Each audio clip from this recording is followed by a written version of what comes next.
Hello, everyone. Welcome back to another scary story.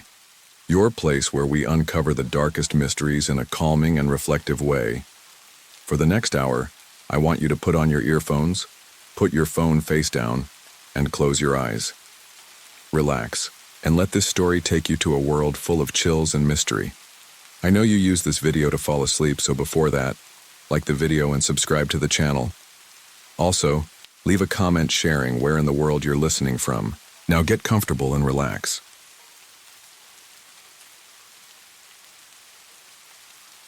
It had started like any other road trip. I was running away. Maybe not from everything, but from enough. My breakup with Matt, the ex who'd always promised change but never quite followed through, had left me feeling like a part of me had been dragged across broken glass. I had spent weeks in that same city, staring at the same gray walls of my apartment, feeling like a ghost of my old self. I needed to fix things. I needed to find something out there that would make it all make sense.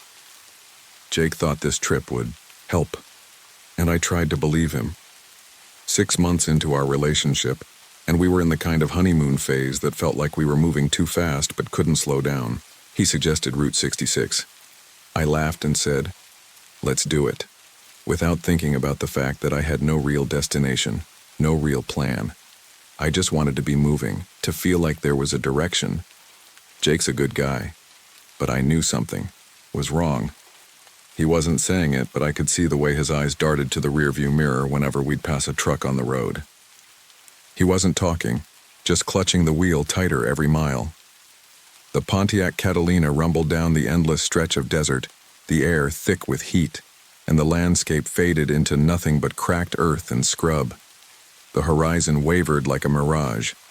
The radio sputtered, picking up static, and once in a while a voice would come through, distant, disembodied, whispering numbers in Spanish. The words didn't make any sense, but I couldn't shake the feeling that we were being watched. The desert felt endless, but not in a freeing way. It felt oppressive. I kept glancing over at Jake, but he was too caught up in the silence, lost in whatever was bothering him. I didn't press him, but I knew we were both searching for something we couldn't quite name. Then, the car sputtered. The engine overheated. We had no choice but to pull off near an old ghost town. Soledad, the sign read. It looked like a place time had forgotten, but somehow it felt like we had just stepped into the unknown. The heat was oppressive as I stepped out of the car, the desert air so thick it felt like I was suffocating in a furnace. The Pontiac had barely made it to the outskirts of Soledad, and now the engine sat with a sickly whine, steam billowing from beneath the hood like it was trying to give up on us. Jake was already popping the hood open, swearing under his breath, and I knew he was frustrated, but there was nothing either of us could do. The car was just done for. "So much for a romantic getaway," I muttered, wiping the sweat from my forehead with the back of my hand.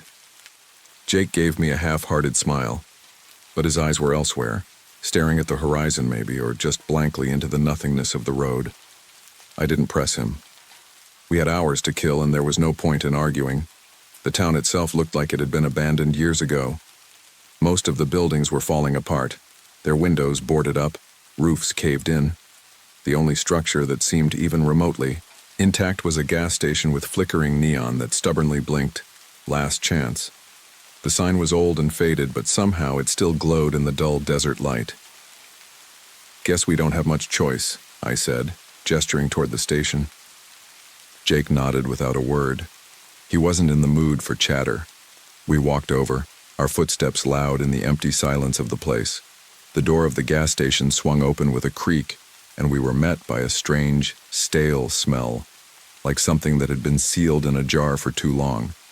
The inside of the station was just as deserted as the town itself, but there was someone behind the counter, a man in his 50s, his face weathered and rough, with a cigarette dangling from his lips.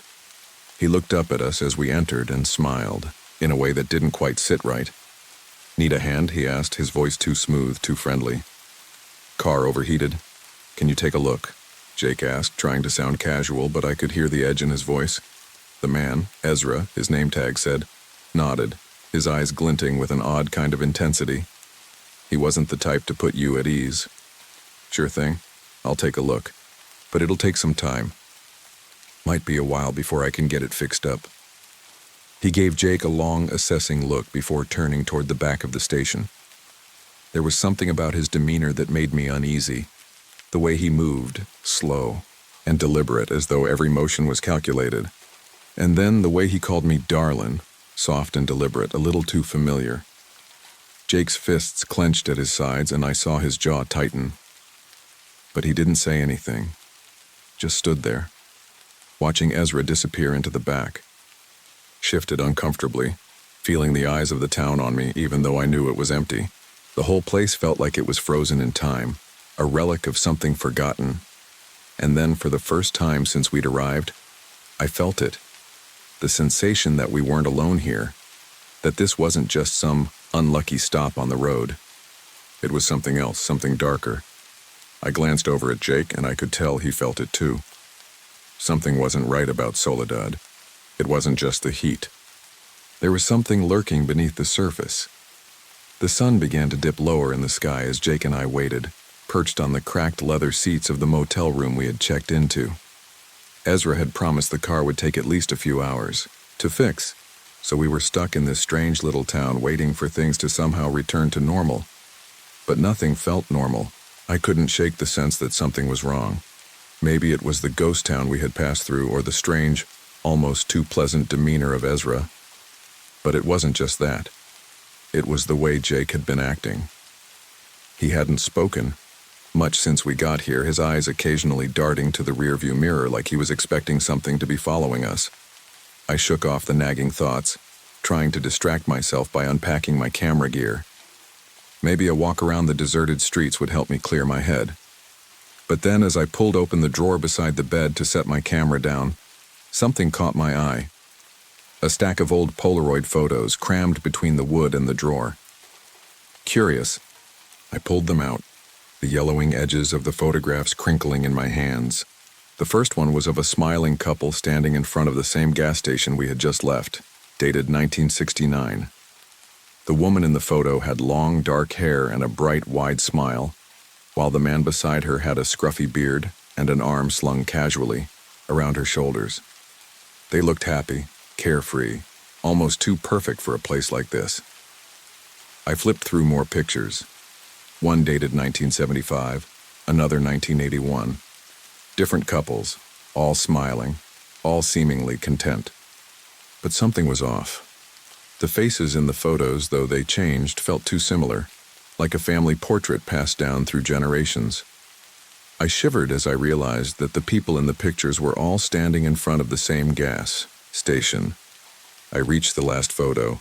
My fingers paused and my stomach dropped. Jake and I were in the photo, standing outside the gas station. The picture was clear, and we were smiling, except we had never been here before. There was no explanation for how it had been taken. The photo looked as if it had been snapped just hours ago. I turned the photo over, hoping to find some clue, some explanation, but there was nothing. Just the date, 1998. A chill ran down my spine. I didn't understand how this could be possible, how Ezra could have taken a picture of us when we hadn't even gotten to the gas station yet. My hands shook as I held the photo, and I tried to convince myself that it was some sort of mistake, that maybe the photo had been left behind by someone else. But deep down I knew that wasn't true. I dropped the photo on the bed, the image of us still smiling back up at me like a warning. I stood there frozen for a long moment, the eerie silence of the room pressing down on me. Suddenly, I felt a presence behind me, and I turned around quickly, but Jake wasn't there. The room was empty, and a cold dread curled in my stomach. Where did he go? I hurried to the door, throwing it open, my heart pounding. The parking lot outside was empty except for our Pontiac. My eyes scanned the surroundings, but there was no sign of Jake anywhere. The door to the motel room clicked shut behind me. A flicker of movement caught my eye, a flash of something dark, something wrong. The faintest trace of a shadow moved past the corner of my vision. "Jake?" I called out, but my voice barely made it past my lips. The silence that followed felt heavy, oppressive. And then I saw it. On the bathroom mirror, written in red lipstick, a message scrawled with urgency. He wants you to follow. A shiver ran through me. I backed away slowly, my breath shallow. The sinking feeling in my stomach intensified. I turned back to the parking lot, but Jake's car was the only one there. I ran outside, my heart racing. My mind screamed for me to run, to leave this place, but my feet were frozen to the ground. Then I noticed something else. The trunk of the Pontiac was slightly open. I didn't know why I hadn't seen it before. I approached it slowly, dread coiling tighter in my chest. Inside, the trunk was empty, except for one thing. Ezra's overalls. They were folded neatly, and the stains, dark and almost black, looked fresh. Before I could process what I was seeing, the radio in the car crackled to life. I jumped back in surprise as static filled the air, followed by a voice. Sarah's voice, but distorted, garbled, almost unrecognizable. "Jake, I'm on the highway. I can see the lights." The voice broke off into a piercing scream. Then the numbers started again. Numbers in Spanish, like a chant. I staggered back, my knees going weak as my mind spun out of control. It couldn't be real. I didn't know what was happening, but I knew this wasn't a coincidence anymore. This wasn't just a breakdown. This was something far worse. Jake was gone, and I had to follow. I didn't know how or why, but something had taken him, and I was already too late to stop it. Before I knew it, the engine roared to life, and I slammed my foot on the gas, chasing the taillights of a car that was always just out of reach. I didn't know what I was running toward, but I knew I couldn't stop now. I had no choice but to follow. The sun had long since dipped below the horizon, and the desert air had turned cold, biting into my skin as I gunned the engine. The Pontiac Catalina roared down the empty highway, the headlights slicing through the darkness. The road stretched out ahead like a never-ending ribbon of asphalt, winding through the vast nothingness. My heart pounded in my chest as I chased after the fading taillights of a car I couldn't see but knew was there. The headlights blinked ahead, dancing just out of reach, like a cruel game of cat and mouse. Every time I thought I had gained ground, the taillights flickered and moved farther away. I pushed the pedal down harder, the engine protesting under the strain, but I didn't care. I couldn't care. My mind was consumed with one thought: find Jake. I glanced in the rearview mirror, half expecting to see something staring back at me. But the mirror was empty. Just the stretch of highway, the faint glow of the dashboard, and the eerie stillness of the night. For a moment, I almost believed it was just me, alone in this car, chasing a phantom. But then the radio crackled to life again, and I froze. "Jake, I'm on the highway.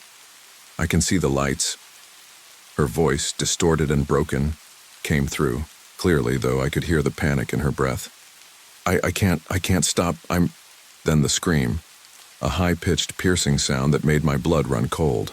It was Sarah's voice, but twisted, as though something had crawled inside her and made her say it. The scream was followed by the same numbers in Spanish. The static hummed in my ears, dragging on for what felt like an eternity. I gripped the wheel tighter, my knuckles turning white. The car in front of me was farther now, just a faint blur in the distance. The road ahead was an endless expanse of emptiness, but somehow it felt like the more I drove, the less I was getting closer. Two headlights began to fade into the distance like the car was slipping through the cracks of reality itself. My eyes burned from lack of sleep, the fatigue pulling at my eyelids, but I forced myself to stay focused, to keep my eyes trained on the road ahead. I knew what I was chasing now. It wasn't just a car. It was something else. Something that had already taken Sarah and was trying to take me. The numbers on the radio, the distorted voice, it was all part of something much bigger than a simple breakdown in the desert. And as I sped into the night, chasing a car that was always out of reach, I realized that the highway itself was changing. It wasn't just a road anymore. It was a trap. The road twisted, stretched longer than it should have, the horizon bending in ways that made my head spin. The night deepened, becoming thicker, darker, and I felt the weight of it closing in on me. Something was wrong with this highway. I glanced in the rearview mirror again, and this time, I saw her. Sarah was sitting in the back seat of the Pontiac, staring back at me. Her face was pale, her eyes hollow. Her eyes. She looked like she had been there for a long time. Her mouth sewn shut with fishing wire, a grotesque smile frozen on her face. She waved. I slammed on the brakes, but it was too late. The car ahead of me had already disappeared into the darkness. The road was empty again. I was alone again, but I knew I wasn't. The hunger was still there. It always was. I was just its next meal.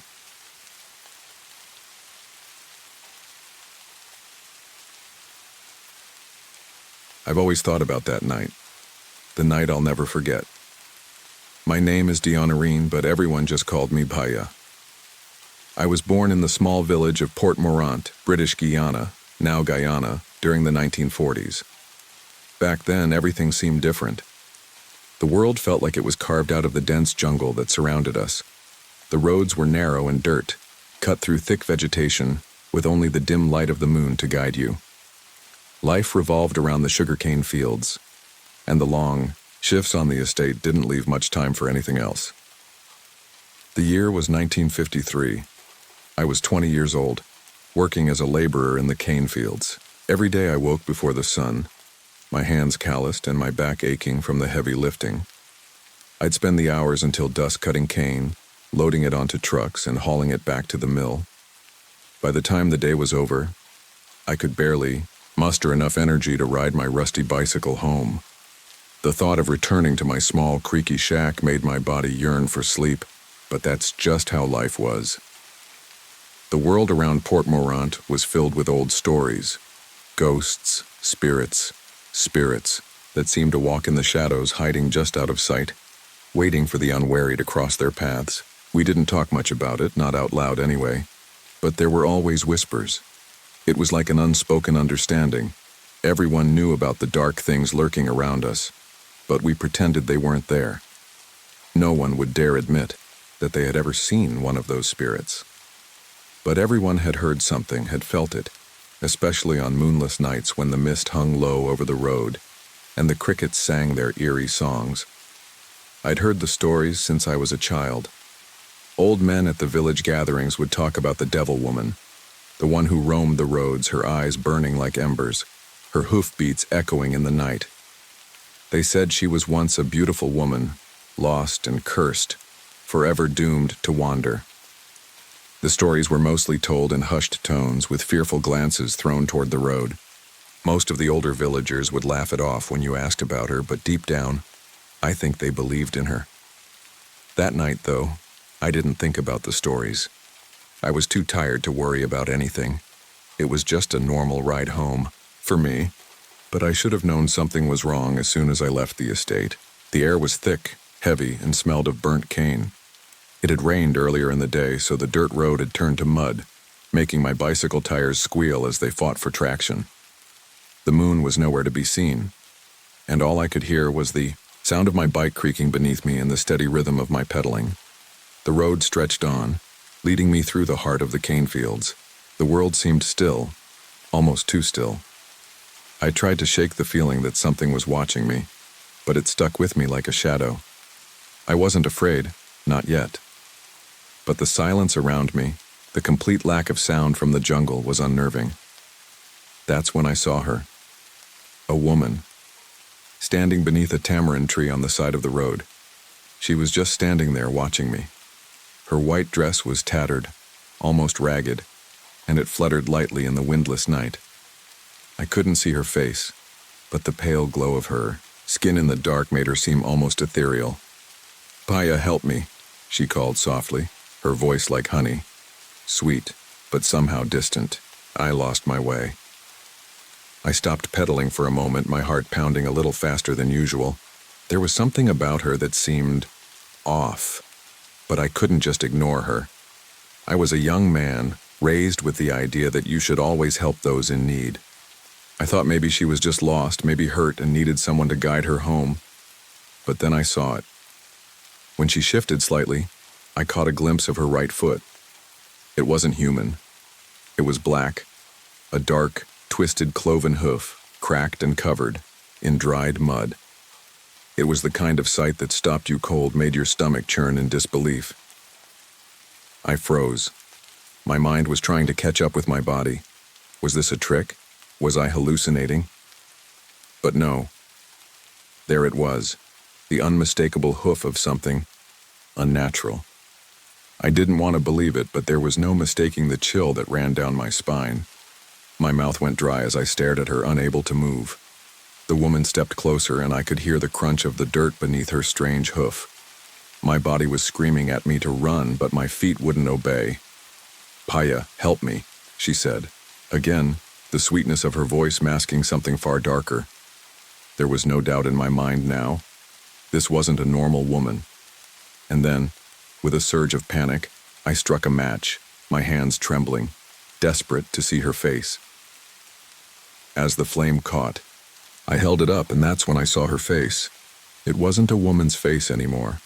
Her skin had rotted away, revealing a skull, hollow eyes burning like fire, her lips peeled back in a snarl, showing jagged yellow teeth that seemed to gleam in the darkness.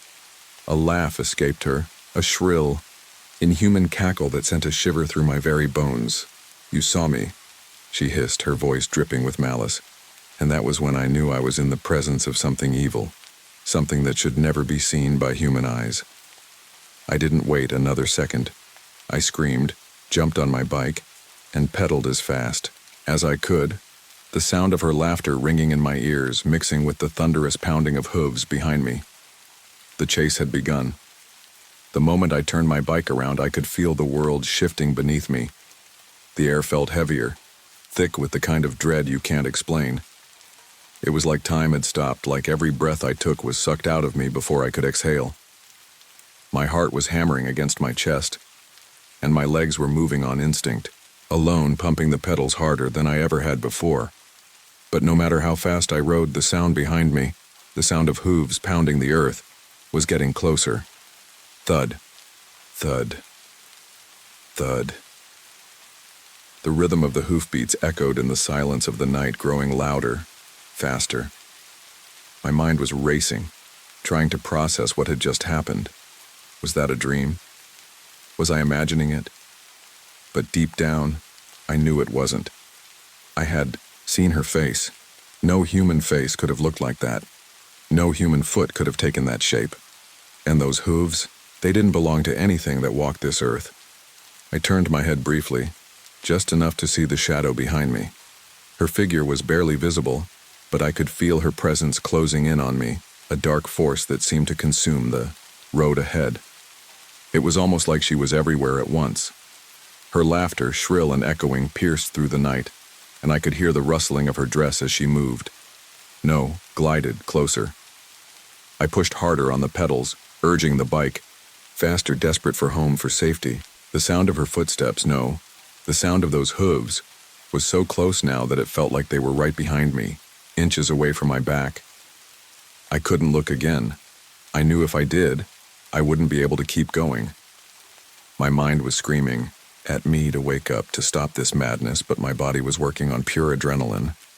The only thing I could hear was the rushing of blood in my ears, the frantic rhythm of my breathing, and those hooves, always gaining, always closing the gap.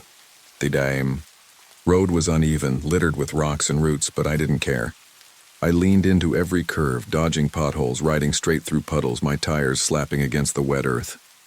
Every turn I took, every bump I hit, was a desperate attempt to break free, to outrun whatever the hell was chasing me. The laughter behind me grew louder, like a high-pitched scream that echoed through the trees. It was as if the woman, or whatever she was enjoying this, enjoying the terror she was causing. It wasn't just a chase, it was a game to her, and I was the one she was hunting. Then came the worst moment of all. I felt something, a presence, rush, up behind me. The hooves seemed to slow, but I could still hear them, still feel the weight of them on the earth. I knew I wasn't alone. She was so close now that I could almost feel the heat radiating from her, like some kind of dark energy, pressing in on me. I could hear her voice again, this time almost playful, teasing. "You can't escape, Paya. You can't outrun me." Her voice sent chills down my spine, and I pedaled harder, pushing the bike to its limit. But the harder I tried, the faster the hooves seemed to get. It was as if she was playing with me, allowing me to think I could escape, only to snatch that hope away at the last moment. My breath was coming in sharp gasps now, my legs burning with exhaustion. But I couldn't stop. I couldn't. I could feel the weight of her presence on the road, as if she were directly behind me, just out of sight. I didn't dare look again. I couldn't bear to see the gaping skull, the hollow eyes. I didn't want to know if she was right there, ready to pull me into whatever hell she was from. And then, as if the very earth itself was conspiring against me, the bike hit a patch of mud. The front tire spun out of control, and for a moment, I was airborne.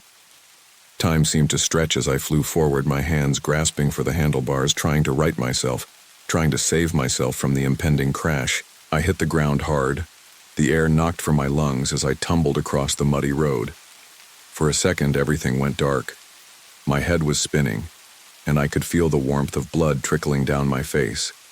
But I didn't have time to think about that. I scrambled to my feet, every nerve in my body screaming at me to run. I heard the hooves again, louder now, closer than ever. I didn't think. I just moved. I had no idea where I was running or what I was running toward, but I couldn't stop. My legs were like lead, but somehow I kept pushing them forward. I could feel the weight of my body, the exhaustion, but it didn't matter. There was no way in hell I was going to stop until I was home. I don't know how long I ran or how far. It felt like an eternity, like the road stretched on forever. But somehow, I reached the edge of the village. The familiar lights of home were just ahead, like a beacon in the night. I could see the outlines of the houses, the small huts and shacks where people lived, safe within the warmth of their homes. I didn't stop until I was inside my house. I slammed the door shut behind me, gasping for breath, my hands shaking as I tried to lock it. But as soon as I turned the key, I heard it. The hooves thud, thud, thud. They were outside, just on the other side of the door. Her laughter echoed high-pitched and shrill like a banshee's wail. And then, through the cracks in the wood, I heard her voice. Soft, almost sweet. Baya. Help me. I stood frozen, my back pressed against the door, my heart pounding in my chest. I don't know how long I stood there, but I didn't move. I couldn't move. And then, just as quickly as it had started, the sound stopped. The hooves, the laughter, the voice, they all faded into the night. But I knew deep down that she was still out there, waiting. And she wasn't done with me. The next morning I woke up to the sound of the village rooster crowing. The sunlight had just begun to creep over the horizon, painting the sky in soft shades of orange and pink. But even with the beauty of the dawn surrounding me, I couldn't shake the feeling that something was terribly wrong. I hadn't slept a wink after the chase. Every time I closed my eyes, I saw her face, the skull, the hollow eyes, the jagged teeth, and I could still hear her voice, that cold, mocking tone that sent shivers down my spine. I rubbed my eyes, trying to push the memory away, but it clung to me like a shadow that refused to leave. I wasn't sure if I was still in shock, or if it was the terror of the night that was keeping me from facing reality. Either way, I couldn't ignore what had happened. She was real. The devil woman. She wasn't just a story, a myth to scare children. She was out there, and she was hunting. I sat on the edge of my bed, my hands trembling as I laced up my boots. The scrape of my boots against the floor was the only sound in the small room. My house was empty. Everyone else had already gone to work, but I couldn't bring myself to face the day yet. I felt a deep, gnawing dread in my gut, like something terrible was about to happen. It was more than just the fear of what I had seen. It was the sense that she hadn't finished with me. That night she had toyed with me, and now I was her prey. I stood up, my legs weak beneath me, and walked to the small kitchen to make some tea. My hands still shook, but I forced myself to move, to do something normal, anything to shake off the overwhelming sense of panic that had settled in my chest. I lit the stove, the flame flickering to life beneath the kettle. The steam curled up in the air, and I tried to focus on that, on something mundane, something real.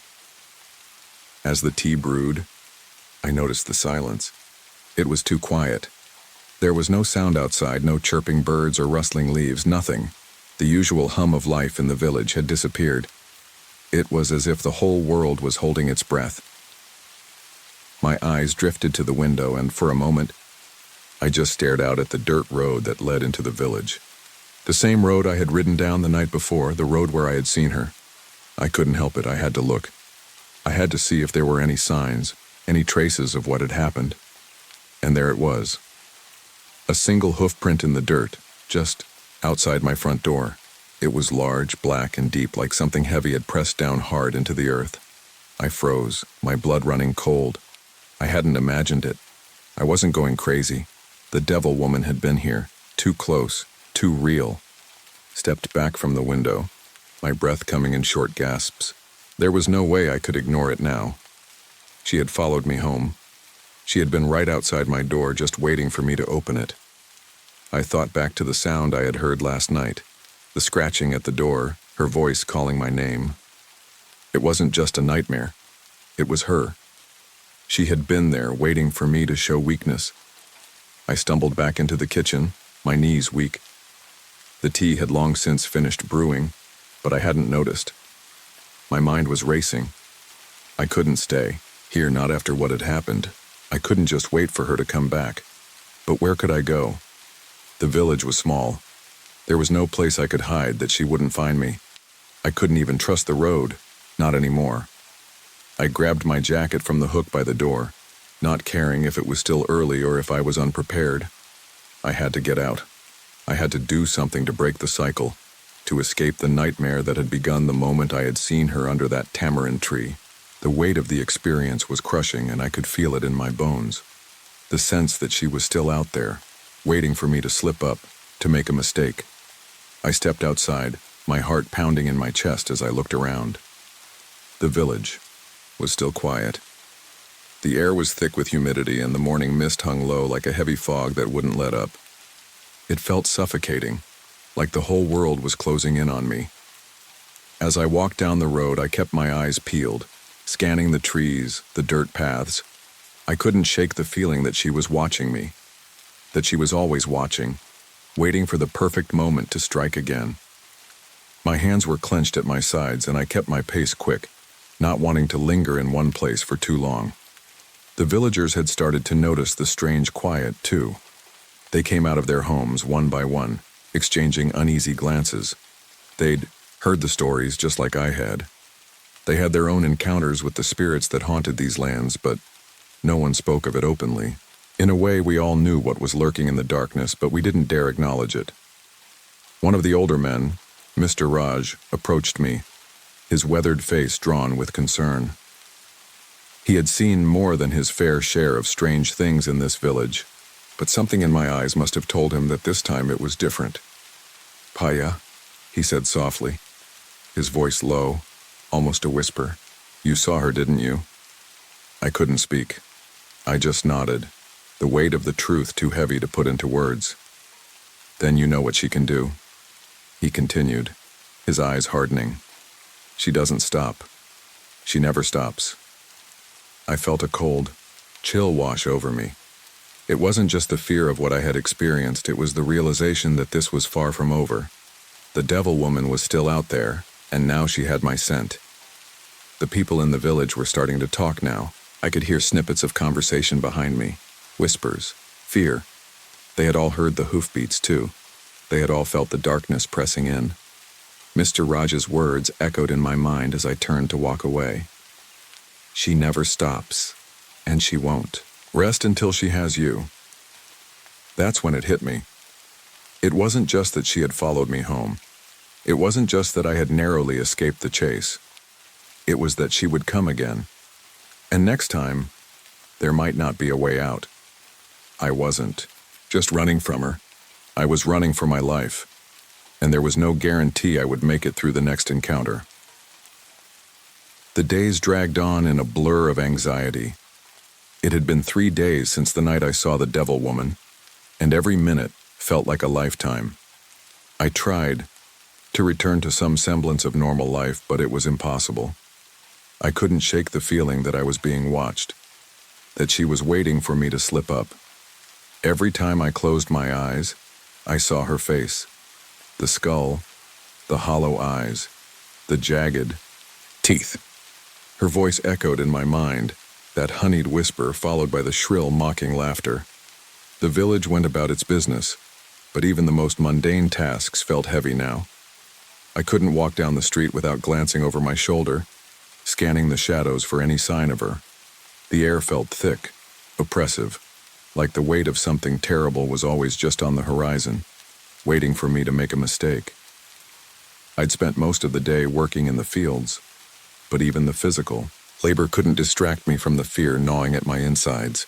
By the time I got back to my house, the sun was low in the sky, casting long, twisted shadows across the dirt road. The air was thick with humidity, and the smell of burning cane wafted in from the estate.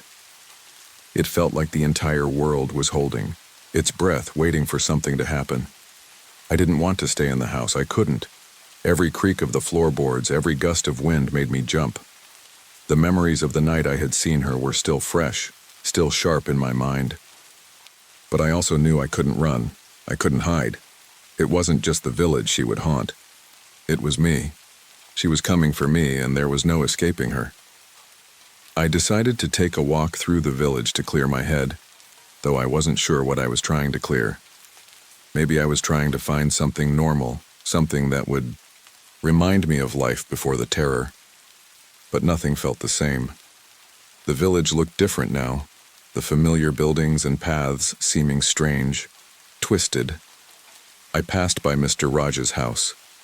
He was sitting outside, his back hunched and his hands resting on his knees. He looked up as I approached, his eyes narrowing slightly, as if he could sense the tension in me. "You're not sleeping, Paya," he said, his voice quiet but knowing. I shook my head, feeling a lump form in my throat.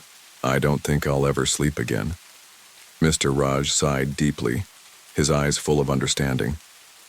He had lived a long life, seen more than his fair share of strange occurrences, and he was no stranger to the old legends of the village, the ones whispered about in the dark corners of homes. He leaned forward, his gaze steady. "You're not the first to encounter her." "And you won't be the last," he said, his voice heavy with something that sounded like both resignation and sorrow. "But there's something you should know. It's not just you she's after. She's after your soul." I stiffened, my heart skipping a beat. "My soul?" Mr. Raj nodded, his face grim. "The devil woman isn't just a spirit.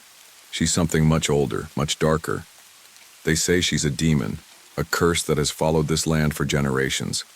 She takes what she wants, but the worst part is she always gets it." I felt a cold chill race up my spine. But why me? Why now? Mr. Raj paused, his eyes distant. "It's not personal. She's been waiting for someone to come along, someone who will see her for what she truly is. And once you see her, once you've looked into those burning eyes, there's no turning back. She won't stop until she has you. And when she does, your soul is hers." The weight of his words hit me like a punch to the gut. I felt dizzy, lightheaded, like the ground was tilting beneath me. I wanted to ask him more, to demand answers, but I couldn't find the words. I was paralyzed by the fear of what he had just told me. After a long pause, Mr. Raj stood up slowly, his old bones creaking with the movement. "Listen, Bhaya, I've seen what happens to those who fall into her grasp.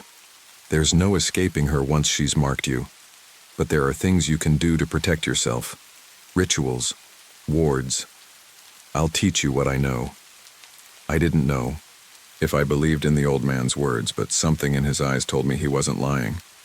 He had seen things in his time, things that no one should have to see. And if there was even the slightest chance that what he was saying could help me, then I had no choice but to listen. "I'll teach you what I know," he repeated, his voice firm. "But you'll need to be strong. You'll need to face her, head on." I nodded slowly, feeling a lump rise in my throat. I had no other choice but to follow his advice. If there was a way to protect myself, to fight back against the devil woman, I had to try. That night, I went back to my house, my mind spinning with the possibility of what Mr. Raj had said. I didn't want to believe it. I didn't want to believe that something so dark, so evil could be lurking right outside my door. But deep down I knew it was true. She was real, and she was coming for me. The hours passed slowly, and the silence in the house felt suffocating. The darkness outside pressed in against the windows, and I could feel the weight of it, like the whole world was waiting. By the time night fell completely, I had decided to stay up. I wasn't going to let her catch me off guard again. I knew I had to be ready. I lit a small lamp in the corner of the room and settled in a chair, my back to the door, my eyes scanning every shadow, every creak of the floorboards. The night stretched on, and every sound in the house seemed louder than it should have been. The rustling of the wind outside, the distant croak of a frog, the sound of my own heartbeat. At midnight I heard it, the soft, rhythmic thud, thud, thud. I froze.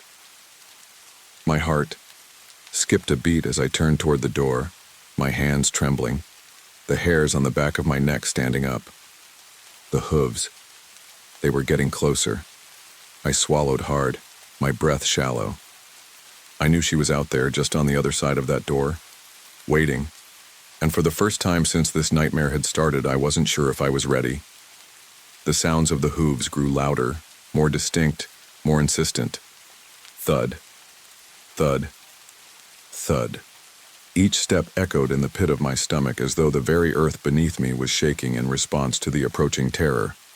I could hear her, the devil woman, moving closer, her presence growing with each passing second. The door to my house felt thin, fragile, like it was about to be torn apart by the force of whatever was on the other side. My breath quickened. I gripped the armrests of the chair, my knuckles white with the strain as my mind raced, trying to remember the old rituals Mr. Raj had whispered to me earlier. Protection, wards, symbols of power. But even as I searched my memory, the overwhelming weight of dread pressed down on me, threatening to suffocate me. I couldn't remember the words, the incantations. It was like everything I had learned had been wiped away by fear. I looked around the room in desperation. There had to be something, anything that could help me. My gaze landed on the small lamp on the table beside me, its flickering flame casting long shadows against the walls. I had to stay calm. I had to think. But how could I think when the very thing I had been running from was at my door waiting to drag me into the darkness? Then I remembered something Mr. Raj had told me, something I hadn't fully understood at the time. She can't cross thresholds unless invited.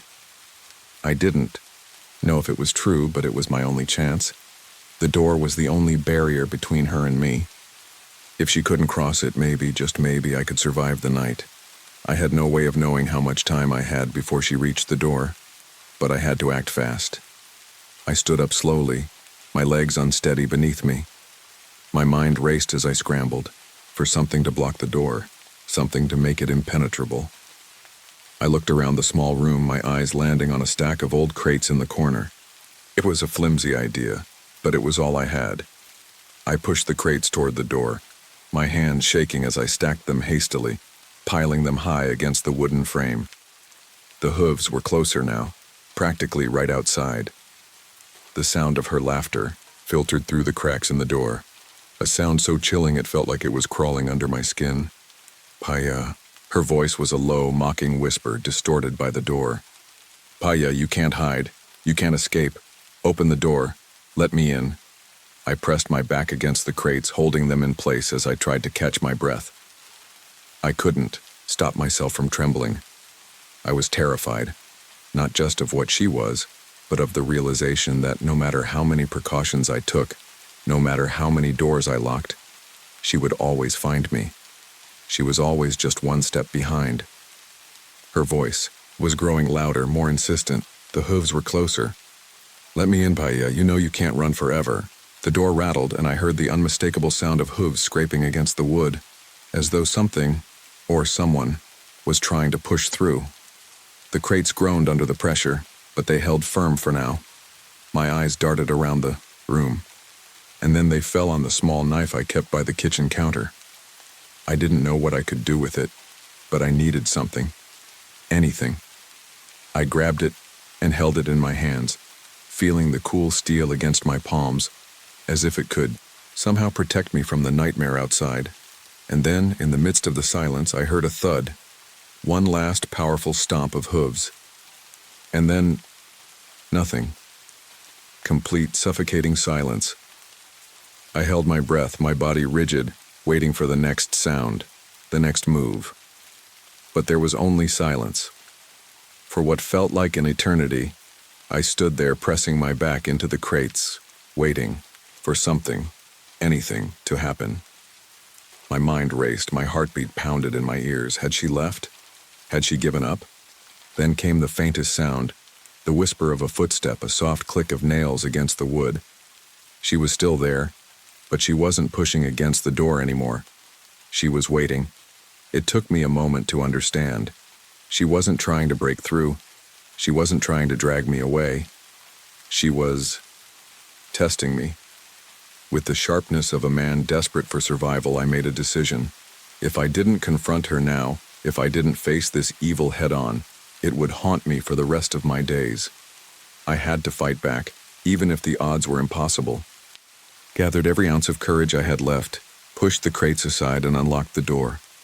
My hand shook as I reached for the handle, and then I opened it. She stood there, bathed in an eerie, unnatural glow, the pale light from the moon casting long shadows across her rotting form. Her eyes burned with an orange light, like two pits of fire, and her skeletal mouth curled into a grin that seemed to stretch impossibly wide. Her hair swayed in the windless night, and that same tattered white dress billowed out, rippling like a death shroud. "Paya," she hissed, her voice low and guttural now, full of malice. "You should have stayed inside. You should have never opened the door." I could feel the weight of her presence, like a storm cloud gathering above me. But I didn't back down. I stepped forward, knife in hand, heart pounding in my chest but determined to face her, to end it all. I shouted, my voice cracking with fear and fury. "I won't let you take me." For a moment she seemed almost amused, her skeletal face twisting into a smile. "You cannot stop what's already begun," she said, her voice echoing in the night. But I didn't care. I wasn't going to let her control me, not anymore. I rushed forward, lifting the knife in a desperate slash. The blade cut through the air, but before it could connect, the devil woman lunged at me with incredible speed, her hollow eyes gleaming with rage. Time slowed. For a split second I saw everything, the empty look in her eyes, the skeletal teeth, the twisted evil that she was. The moment I met her gaze, I knew I was about to be consumed. But then, in that moment of terror, I remembered something Mr. Raj had said, something about strength, about willpower, and how fear was the only thing that could make her powerful. I didn't flinch. I held my ground. I closed my eyes, took a deep breath, and with every ounce of will I had, I yelled with all my might, "Be gone!" The world seemed to stop. There was no sound, no movement. It was as if the air itself held its breath. When I opened my eyes, she was gone, just like that. The hooves were silent. The wind had stilled. The air no longer felt heavy with dread. She was gone. For the first time in days, I could breathe again. I stood there for a long while, staring at the empty doorway, unable to comprehend what had just happened. I wasn't sure if I had truly defeated her, or if she was simply biding her time. But one thing was certain. I had faced the devil woman, and I had not let her win. And as I stood there in the quiet of the night, I knew she would never stop coming. But now, I had learned to face her, and I would be ready the next time. Because I had survived.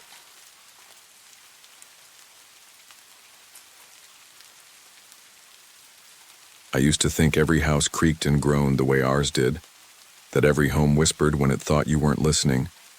But that was before I learned what it meant to live inside something that was alive in all the wrong ways. I grew up at 13 Blackwood Lane, a crooked old Victorian hunched at the edge of Ravensbrook, Maine. The fog never left that town, like it was holding its breath, always waiting. My parents said we were lucky to live there. The church St. Michael's let us stay rent-free in exchange for upkeep and the promise that we wouldn't dig too deep into the past. I was 7 when I realized something was wrong with the house. But I should start earlier. We were broke, plain, and simple. My dad, Daniel Carter, used to be a mechanic. He was good at it too, back when he could keep his hands steady. But after he came back from the service, something shifted in him. I never understood the details, just that he drank more than he worked. Mom, Claire, held us together with minimum wage and sheer force of will. My older siblings, Jake and Maggie, tried to stay out of the house as much as they could. That left me, quiet little Emily, to wander the halls on my own. The house itself looked like it had a secret. Paint peeled like sunburned skin, and the porch sagged in the middle, like it had given up trying to stand straight. The windows, tall and narrow, always looked just a little fogged from the inside, like breath on glass. When we first moved in, I was 5, too young to understand what made a place feel wrong. I didn't have the words yet, but I felt it. Cold, spots in warm weather. That prickly feeling you get when someone's staring at you from behind and you know no one's there. The adults said it was just the age of the house. Old houses settle, they said. Old houses creak. Old houses make noise. But old houses don't whisper your name. Not like this one. My earliest memory in that house is of the attic. I was probably 6 when I found my way up there. The stairs were steep and narrow, and the light didn't quite reach the corners, but something drew me up. I remember the smell. Dust, wood rot, something faintly sweet and sour, like old perfume over something spoiled. That's where I met the boy. He never told me his name, but I knew he was there. He looked wrong. Not scary at first, just old, not in the sense of wrinkles, but in the way he dressed. Suspenders, little scuffed leather shoes, a collared shirt buttoned to the top. His eyes were the worst part. Big and hollow, like the color had been drained from them. I told my mom about him. She called it an imaginary friend, said kids my age made up all sorts of things, but I knew. He took things. My toys would vanish only to reappear in the freezer, under the couch, or once, smashed in the bathtub. When I got mad and screamed at him, I'd hear giggling from the attic later that night. He liked when I was scared. My dad used to laugh when I told him the house was watching us. "Hell, Em," he'd mutter between gulps of cheap bourbon. "That house ain't watching anything. You've been watching too many movies." But then he started sleeping with the light on. We all did eventually. We heard the whispers. All of us. At different times. Never loud. Just enough to make you wonder if you'd really heard it. Like the house was talking through the walls, and it always seemed to know when you were alone. Sometimes I think the house chose us because it knew we were already broken. Or maybe it broke us itself. I wish I could say it was just creaks and cold drafts. That the worst thing that ever happened, there was a bad dream. But I can't. Not after what I saw. What we all lived through. I didn't understand it at first. Not completely. But I do now. The house wanted us and it never planned to let go. I didn't go looking for him again after that first time. I didn't have to. He came to me. The attic door had this warped wooden pull that stuck sometimes. You had to yank it down hard to get the ladder to fall. I remember lying in bed at night hearing that ladder creak open all by itself. Once I told myself it was Dad, maybe checking for a leak, but he never went up there. He hated heights, and he hated the attic even more. It wasn't just the boy either. The whole house felt like it leaned in around me when I was alone. I'd hear footsteps overhead when no one was upstairs, soft and steady, like someone pacing back and forth. Sometimes things moved. A book knocked off the shelf. A spoon that slid off the table when no one was touching it. But what scared me the most was the whispering. It always started soft, like wind through leaves. Then it would settle into something unmistakable. My name. Just my name, drawn out like someone was tasting it. One night I woke up to find my favorite doll, Jessica, gone from the shelf above my bed. I hadn't played with her in days.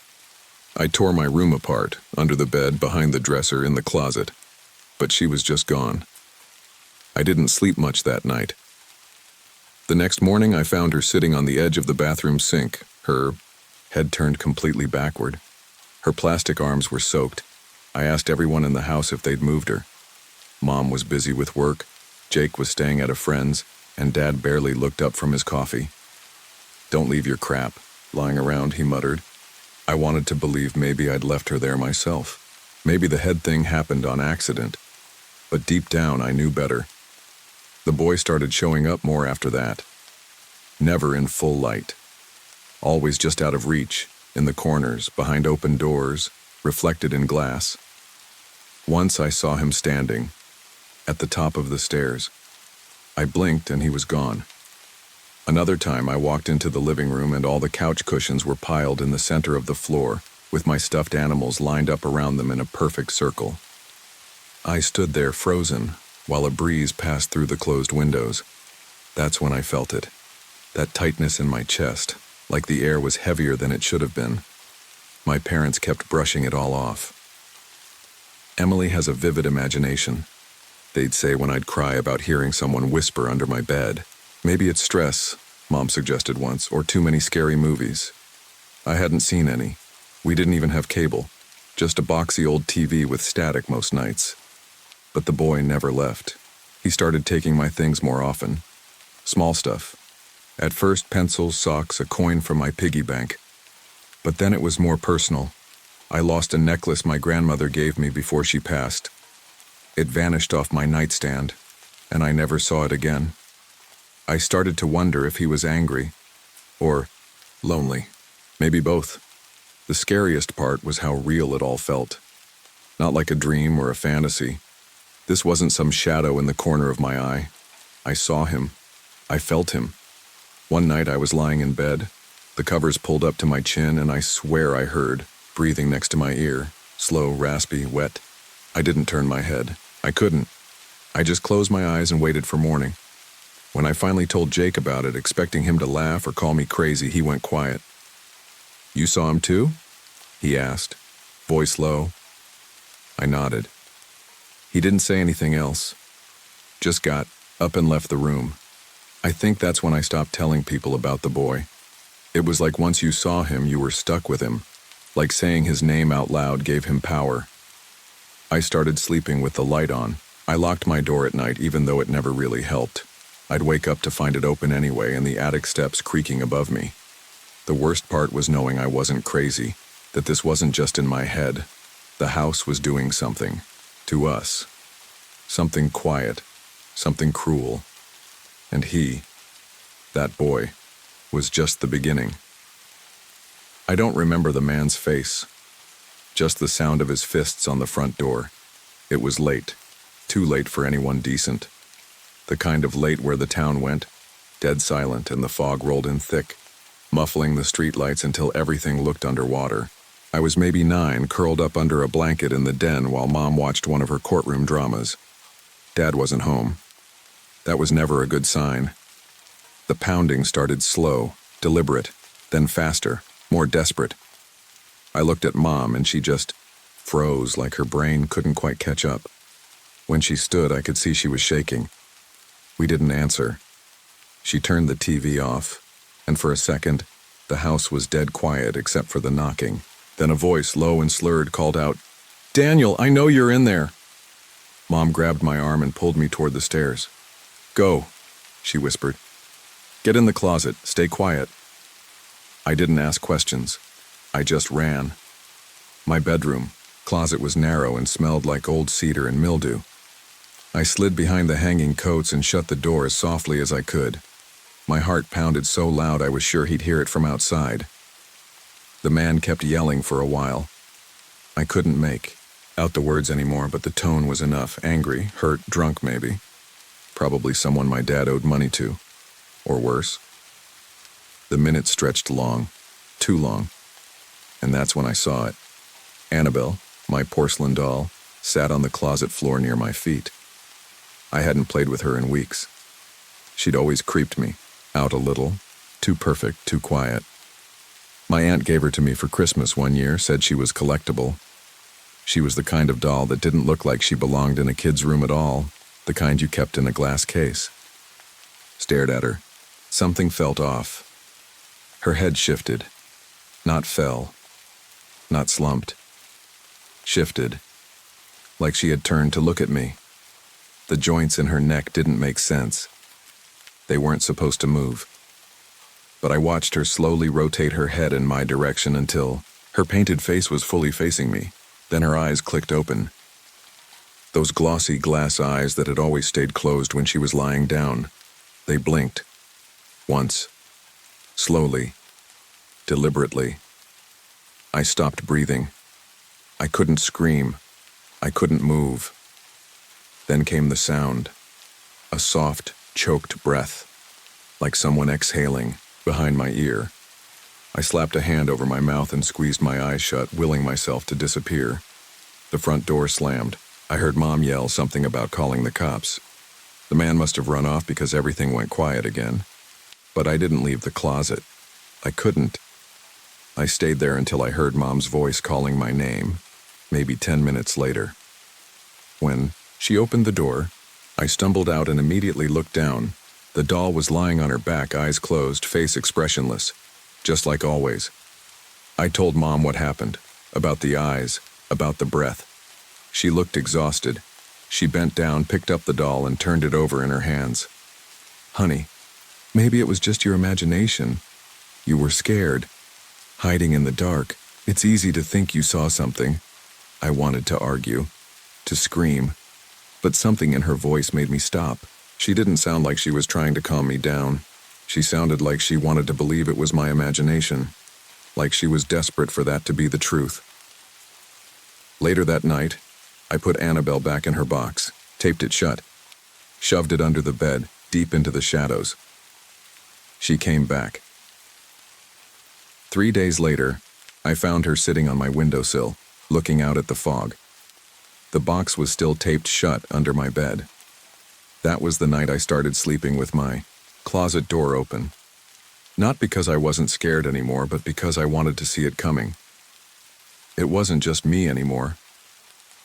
By the time I was 11, the house wasn't bothering to be subtle.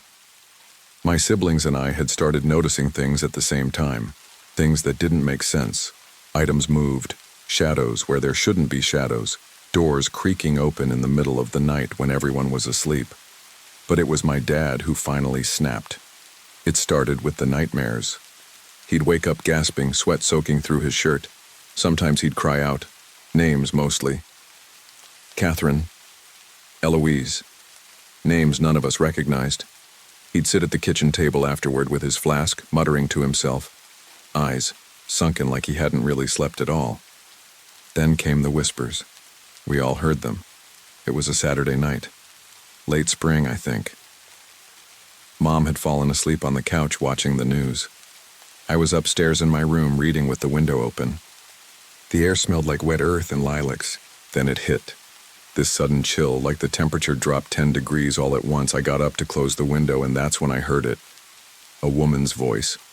Soft, but clear. Right behind me. Emily. I froze, turned slowly. Nothing. No one in the room. My heart pounded so hard I felt it in my ears. I sprinted downstairs trying not to scream and found Dad already pacing in the living room, holding his Bible like a weapon. I can't do this anymore, he said, to no one in particular. He told us all to come downstairs. Me, Jake, even Maggie, who was home from college for the weekend. He lit candles, real candles, dozens of them. We didn't even own that many. Not for normal reasons anyway. Most of them were half burnt, scavenged from drawers and boxes under the sink. He arranged them in a circle on the living room floor and made us all sit inside it. Then he started praying. Not calmly, frantically, like the words might keep something from bursting in. Lord, protect us, cast out whatever walks in this house. This is our home, ours. We live here now. You're not welcome.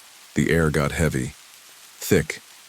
I remember the way the flames started to flicker, not from a draft, but like something was breathing on them.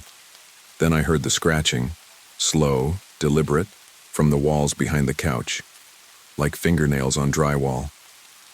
Jake grabbed my hand. His was ice cold. Maggie looked like she might throw up. Dad kept going. "Leave us in peace," he barked. "You don't belong here anymore." And just like that, it stopped. The scratching, the cold, gone. Like a switch flipped, we didn't speak for a long time. Just sat there in the candlelight, listening to the soft pop of wax melting. When Mom finally opened her eyes, she looked older, like the house had taken something from her. That night, no one heard whispers, no footsteps, no cold spots. For about a week, everything was quiet. Then the sippy cup flu. It was during dinner. Liam, Maggie's son, was over, barely a toddler then. We were all gathered around the table when his cup lifted off the high chair tray and launched across the room like it had been shot out of a cannon. It hit the wall hard enough to crack. We all just stared at it. Dad stood up slowly. "It's back," he said. He sounded tired. More than tired. Defeated. That was the last time we tried to fight it. After that, the house didn't even pretend anymore. It wanted us to know it was still there, watching, and it never really left after that night in the circle. Not completely, even. Now I still remember the way the candlelight danced on the walls that evening. How safe we all felt for those few minutes. How foolish we were to think words and wax could hold something like that back. I was 15 the night we finally left. Not moved, not packed. Left. There's a difference. It was supposed to be a family sleepover, just for one night. Maggie and her husband had come into town with Liam, who was 3 then. She wanted to show him the house she grew up in, let him see his cousins. We all pretended like it was going to be fine. Like the house wasn't what it was.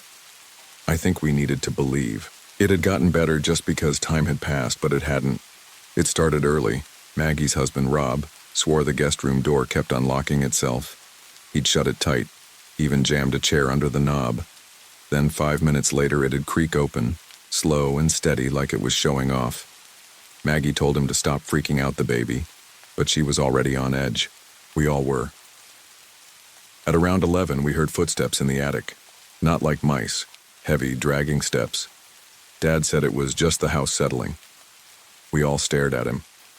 No one said it, but we were thinking the same thing. That was the same line he used when I was 7 and my doll started showing up gutted. By midnight, Liam wouldn't stop crying. He kept pointing to the ceiling and saying, "Lady bad, lady bad." Maggie tried to laugh it off, but her face was pale. Her hands shook when she held his juice.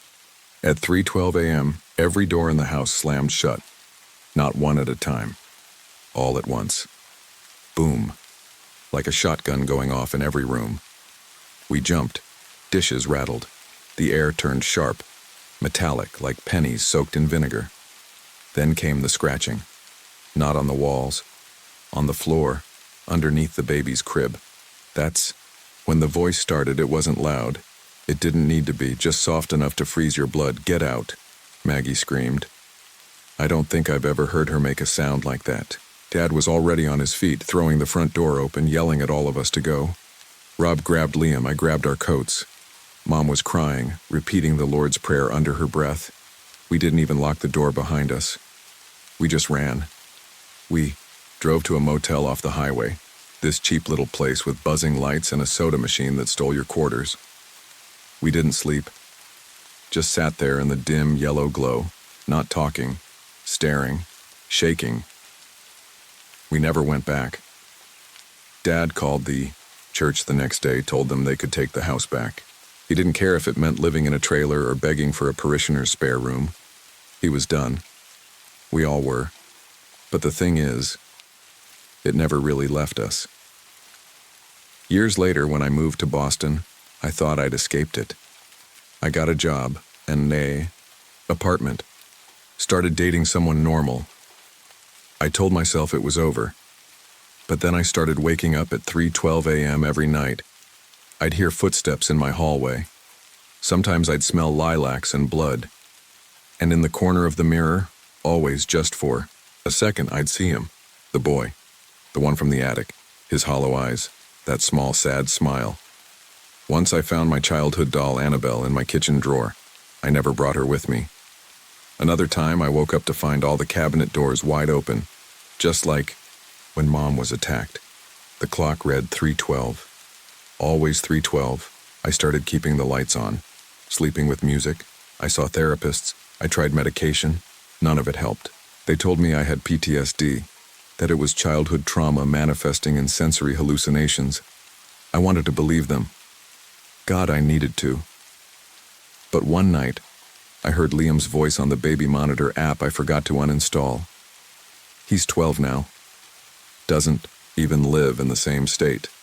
But there he was, whispering, "Lady bad, don't let her in." I smashed my phone. I don't tell people this part, not even my boyfriend. What am I supposed to say? That I still feel the house? That Blackwood Lane might as well be living inside me now? People don't understand. They think ghosts are just shadows or cold drafts. But the real haunting, it's quieter than that. It's the feeling of something watching you brush your teeth. It's the dreams that never stop. It's the way you flinch when a door creaks, even in a brand new apartment in a city hundreds of miles away. It's waking up every night at exactly 3:12 and wondering if this time, the thing from your childhood is finally ready to finish what it started. Because the house on Blackwood Lane, it never needed walls, it just needed you to believe in it, and I do. I always have, and I think it knows that.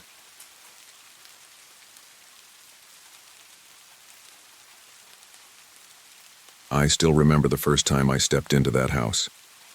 317 Holloway Road. The air was different, thick, like it was suffocating. The house itself stood in complete silence, looming over the empty lot with a presence that seemed almost alive. We didn't have much, my mom, Diane, and I. Just a few bags and boxes, not much else. But what we didn't know was that the house had its own history, one that no one talked about. In Black Hollow, no one was really keen on discussing what had happened there. I didn't know it at the time, but the house was cursed long before we moved in. We'd been running from Vince for months, my mom's abusive boyfriend. He'd followed us from place to place, terrorizing both of us with his cruel temper. I remember feeling so helpless, just wanting to escape from him, even if it meant finding some ramshackle house on the edge of town to hide in. When we arrived, Diane wasn't worried about the house's condition. She just wanted a place where Vince wouldn't find us. I guess I should have been more suspicious when I saw the chairs in the living room. They were old, antique oak chairs, beautiful in a way, but also unsettling, the kind of chairs you'd expect to find in an old funeral parlor, the kind of chairs no one wanted to sit in for too long. Their varnish was faded, and the upholstery was threadbare, but there was something about them that made me avoid them from the start. They didn't just look out of place, they felt out of place, like they didn't belong in our world at all. It was late the first night we spent there. The house creaked as if it were waking up, settling into its new inhabitants. I couldn't sleep, not with the oppressive silence hanging in the air. I lay in bed, staring at the ceiling, listening to the wind howling outside and the occasional drip of water from the sink. The soft rhythmic ticking of the old clock in the corner was the only sound keeping me from spiraling into the fear that always crept up on me in new places. But then, I heard something else. A faint sound, almost imperceptible, like the scrape of wood against the floor. I sat up in bed, my heart racing, and looked toward the living room. The two chairs, both positioned near the window, were staring directly at me. The strange thing was I hadn't heard them move. But there they were. Their heavy oak frames pointed toward my bed, as if they had turned to face me. I thought maybe it was my mind playing tricks on me, that it was just the old house settling. I shook it off, convinced I was imagining it, and turned back to lie down. But I couldn't shake the feeling that I was being watched. The next morning I mentioned it to my mom, but she dismissed it quickly. "Old houses do that," she said. "They creak and groan, Lena. You're just spooked from everything we've been through." But I didn't believe her. Not really. The next night I tried to ignore the chairs, but I couldn't. I knew something was wrong with them. That evening, I got up to get a drink of water. and I walked through the living room, making sure not to look at them. But as I passed, I couldn't resist. I glanced over my shoulder. The chairs were rocking. I stopped in my tracks, staring at them. One of the chairs rocked slowly back and forth as if someone had just gotten up from it. The room was empty. There was no wind to push it. I couldn't explain it, but I felt a sickening knot tighten in my stomach. It wasn't just the movement. It was the presence in the room. Something was sitting in those chairs watching me. "Mom," I called out, but when I turned to look, she was in the kitchen, facing away from me, humming quietly to herself.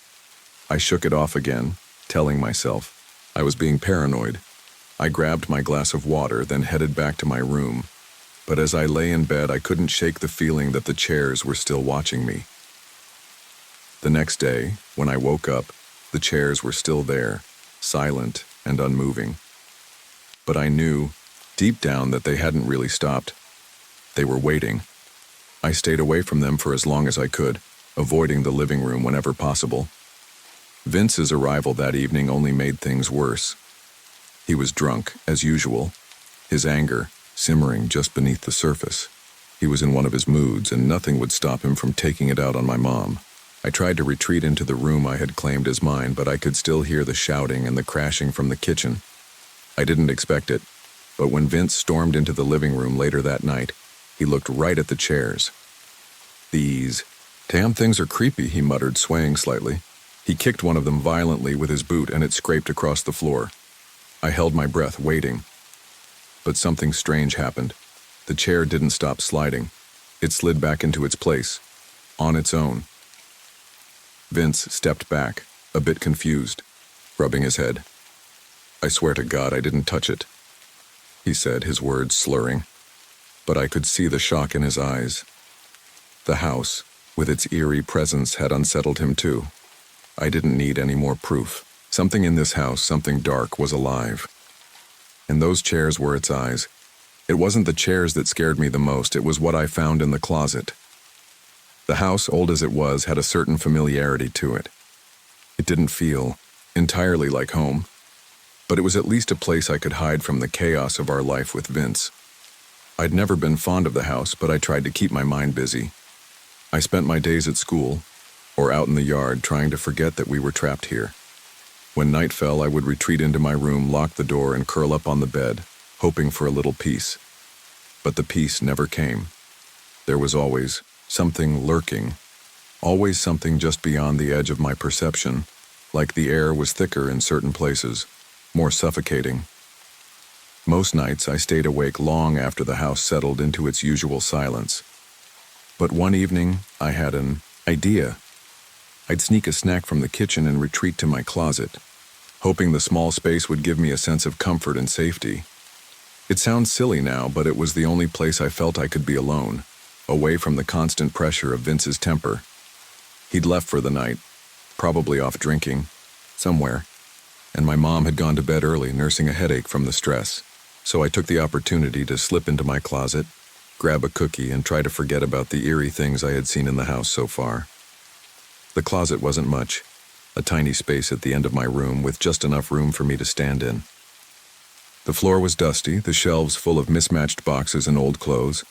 It was cramped and uncomfortable, but I didn't care. It was quiet. It was mine. I didn't notice it at first, but there was a strange smell in the closet that night. It was faint, like something decaying, but I dismissed it as the old wood or the mildew that had probably settled in after years of neglect. I pushed the thought away, trying to ignore the unease creeping into my bones. I just wanted to eat my cookie in peace. As I reached for the snack I had hidden earlier, something made me pause. I don't know what it was, maybe the hairs on the back of my neck standing up or the sudden chill in the air. I felt like I wasn't alone. Slowly, I turned around, my heart beginning to pound in my chest. That's when I saw it. A long, skeletal hand had slipped through the darkness in the back corner of the closet. At first, I thought my eyes were playing tricks on me. Some weird shadow, a trick of the light. But then it moved. The fingers, yellow and gnarled, stretched out toward me like they were reaching for something they had lost. I froze, my heart thundering in my chest. I couldn't breathe, I couldn't move. My hand, still clutching the cookie, trembled in the air, the sweet scent of it suddenly nauseating. The hand wasn't just reaching for me, it was coming closer, pushing through the shadowed space, growing longer and more real with every passing second. And then, it made a sound. A rasping breath, low and guttural, like something trying to inhale after being submerged in water for too long. It wasn't the kind of sound a human would make. It wasn't even the sound of an animal. It was the sound of something that shouldn't exist, something that had no place in the world. The hand slithered closer, and I felt my blood run cold. I wanted to scream, but no sound came out. I wanted to run, but my legs were frozen in place. The yellow eyes, that's what I noticed next, glowed faintly from the darkness. Two tiny glowing orbs, like the eyes of a predator tracking its prey, blinking slowly as they focused on me. They were the eyes of something unnatural, something hungry, and that's when I couldn't take it anymore. I slammed the closet door, shut, my body moving on instinct. My heart was racing so fast it felt like it would explode. I pressed my back against the door, panting for breath, and waited for the thing to get tired of waiting and go away. It didn't go away. For what felt like hours, I stood there, my body trembling, my chest tight with panic. I couldn't hear anything on the other side of the door. No movement, no sound. It was like the thing in the closet was waiting, just as I had waited before it found me. I don't know how long I stayed there, too scared to move, too terrified to do anything but breathe in shallow gasps. The smell in the closet was stronger, now sickly sweet like rotting fruit. It filled my nostrils, making me dizzy. Eventually, I couldn't take it anymore. I had to get out. I grabbed the handle of the door, pulled it open just a crack, and peeked into the room. Nothing. I crept out slowly, checking the closet one last time to make sure it was clear. The hand was gone. The eyes were gone. It was like nothing had happened, like I had imagined the whole thing. But I knew deep down that I hadn't imagined it. I had seen it, felt it. The thing in the closet was real. I ran back to my bed, shaking with fear, and curled up under the covers, hoping I could somehow block out the terror. But the fear never really left. From that moment on, I never went near that closet again. It wasn't just a place to hide snacks anymore. It was a place where something waited for me in the dark, something I could never understand, something I wasn't supposed to see. I never told anyone about it, not my mom, not Vince. It would have been useless. I knew they wouldn't, believe me, but I couldn't shake the feeling that whatever had been in that closet had been waiting for something, waiting for me. And the worst part, I knew it wasn't finished yet. Whatever it was, whatever it had been, it wasn't done with me. I'd like to think I was used to the strange happenings in that house, but I wasn't. I couldn't be. The longer we stayed at 317 Holloway Road, the more I realized the house wasn't just old. It was alive, and it was trying to make us a part of it. It wanted us to be like the chairs in the living room, rocking slowly, faces always fixed on the same place, always watching. But it wasn't just the chairs that unsettled me. It was everything. The silence that seemed to follow us, the strange smells, the cold spots that appeared out of nowhere. And the worst of it all, the mirror. The mirror in my room was huge, an antique piece that had been left behind by the mortician who built the house. It was one of those tall, ornate mirrors with a wooden frame intricately carved with old, swirling designs. I'd never liked it, but my mom insisted it stayed because she thought it would bring some charm to the otherwise dreary room. I should have known better. There's something inherently wrong about mirrors in old houses. They show things you aren't meant to see, things you don't even want to think about. One weekend, Sarah, my best friend, stayed over. We'd been close since elementary school, and after everything that had happened with Vince, I was grateful for her company. She knew about Vince and his temper, but she didn't know about the house, not yet. I didn't want to scare her with everything I had seen, so I tried to keep things light.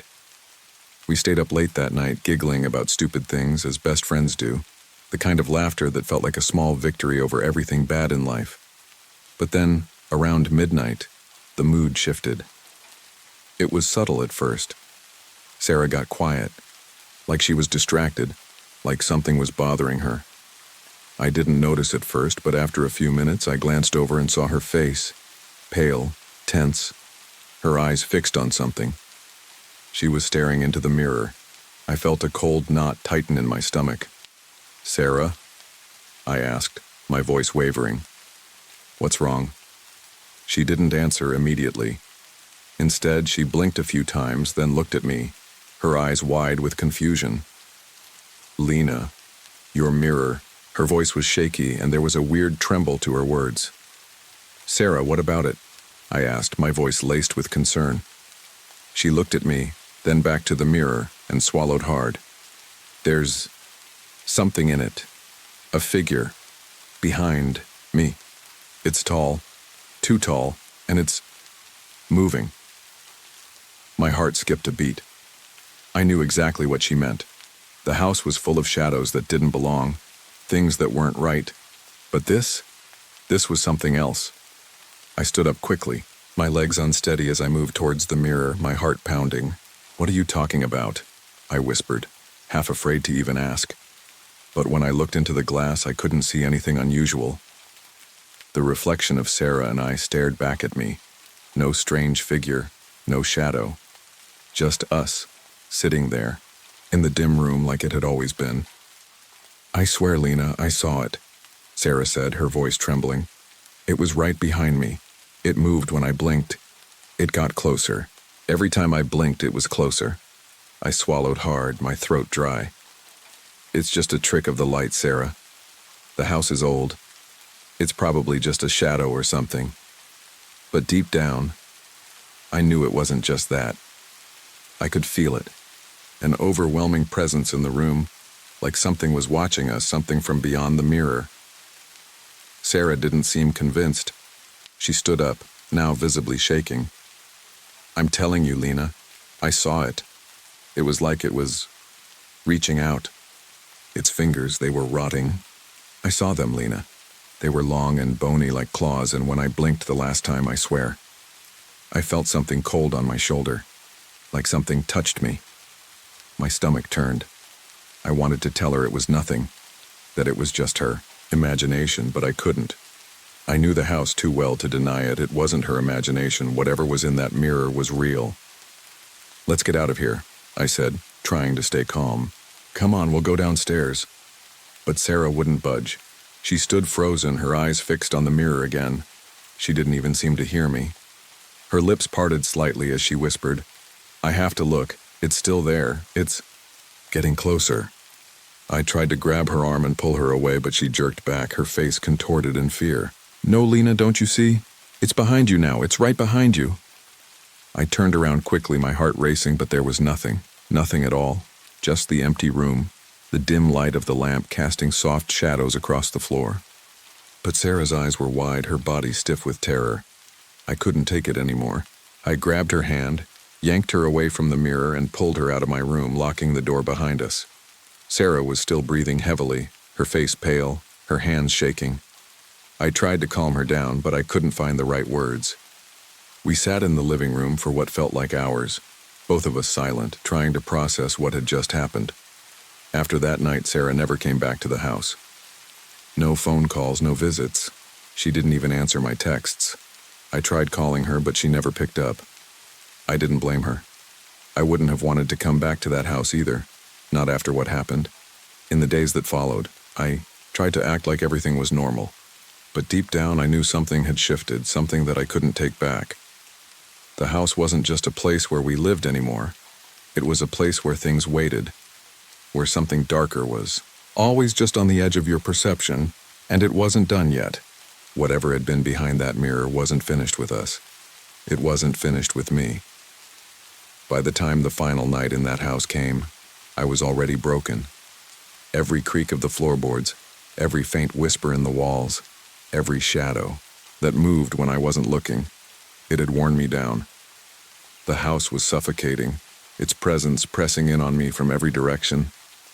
And Vince had gotten worse. I don't know if it was the house affecting him, or if it was just the alcohol and the anger he carried with him every day, but he was no longer just an abusive boyfriend. He was a monster. The night that changed everything, began like so many others. Vince had been drinking heavily, his mood swinging between rage and indifference. My mom had locked herself in her room, away from his drunken outbursts. I was used to hiding in my room, trying to drown out the sound of him shouting, the crashing of things as he threw them around. But that night, something felt different. The air was heavier, like the house itself was holding its breath. I could feel it in my chest, the way the house seemed to pulse with a dark energy, a sense of waiting. It was around midnight when it happened. Vince stumbled into my room, his breath rancid with liquor, his eyes bloodshot and wild. "You're not going to hide in here like a coward," he slurred, his voice rising with each word. "You're going to face me. You think you're better than me? Think you can just run away?" I knew what was coming. His drunken rages always ended the same way, but tonight I was terrified. Terrified of him, terrified of the house.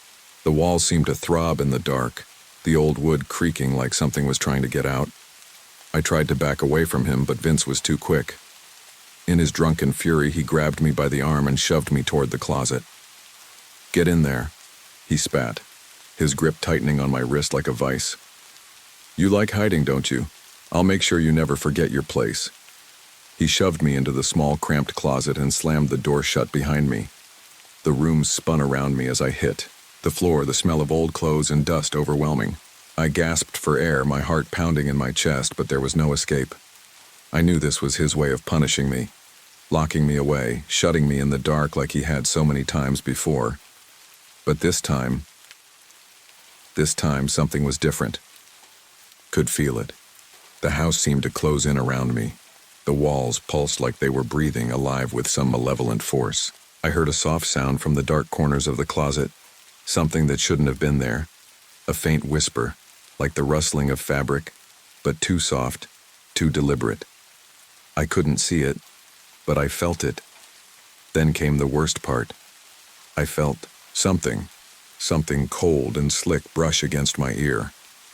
I recoiled instantly, but there was no one there. Nothing visible.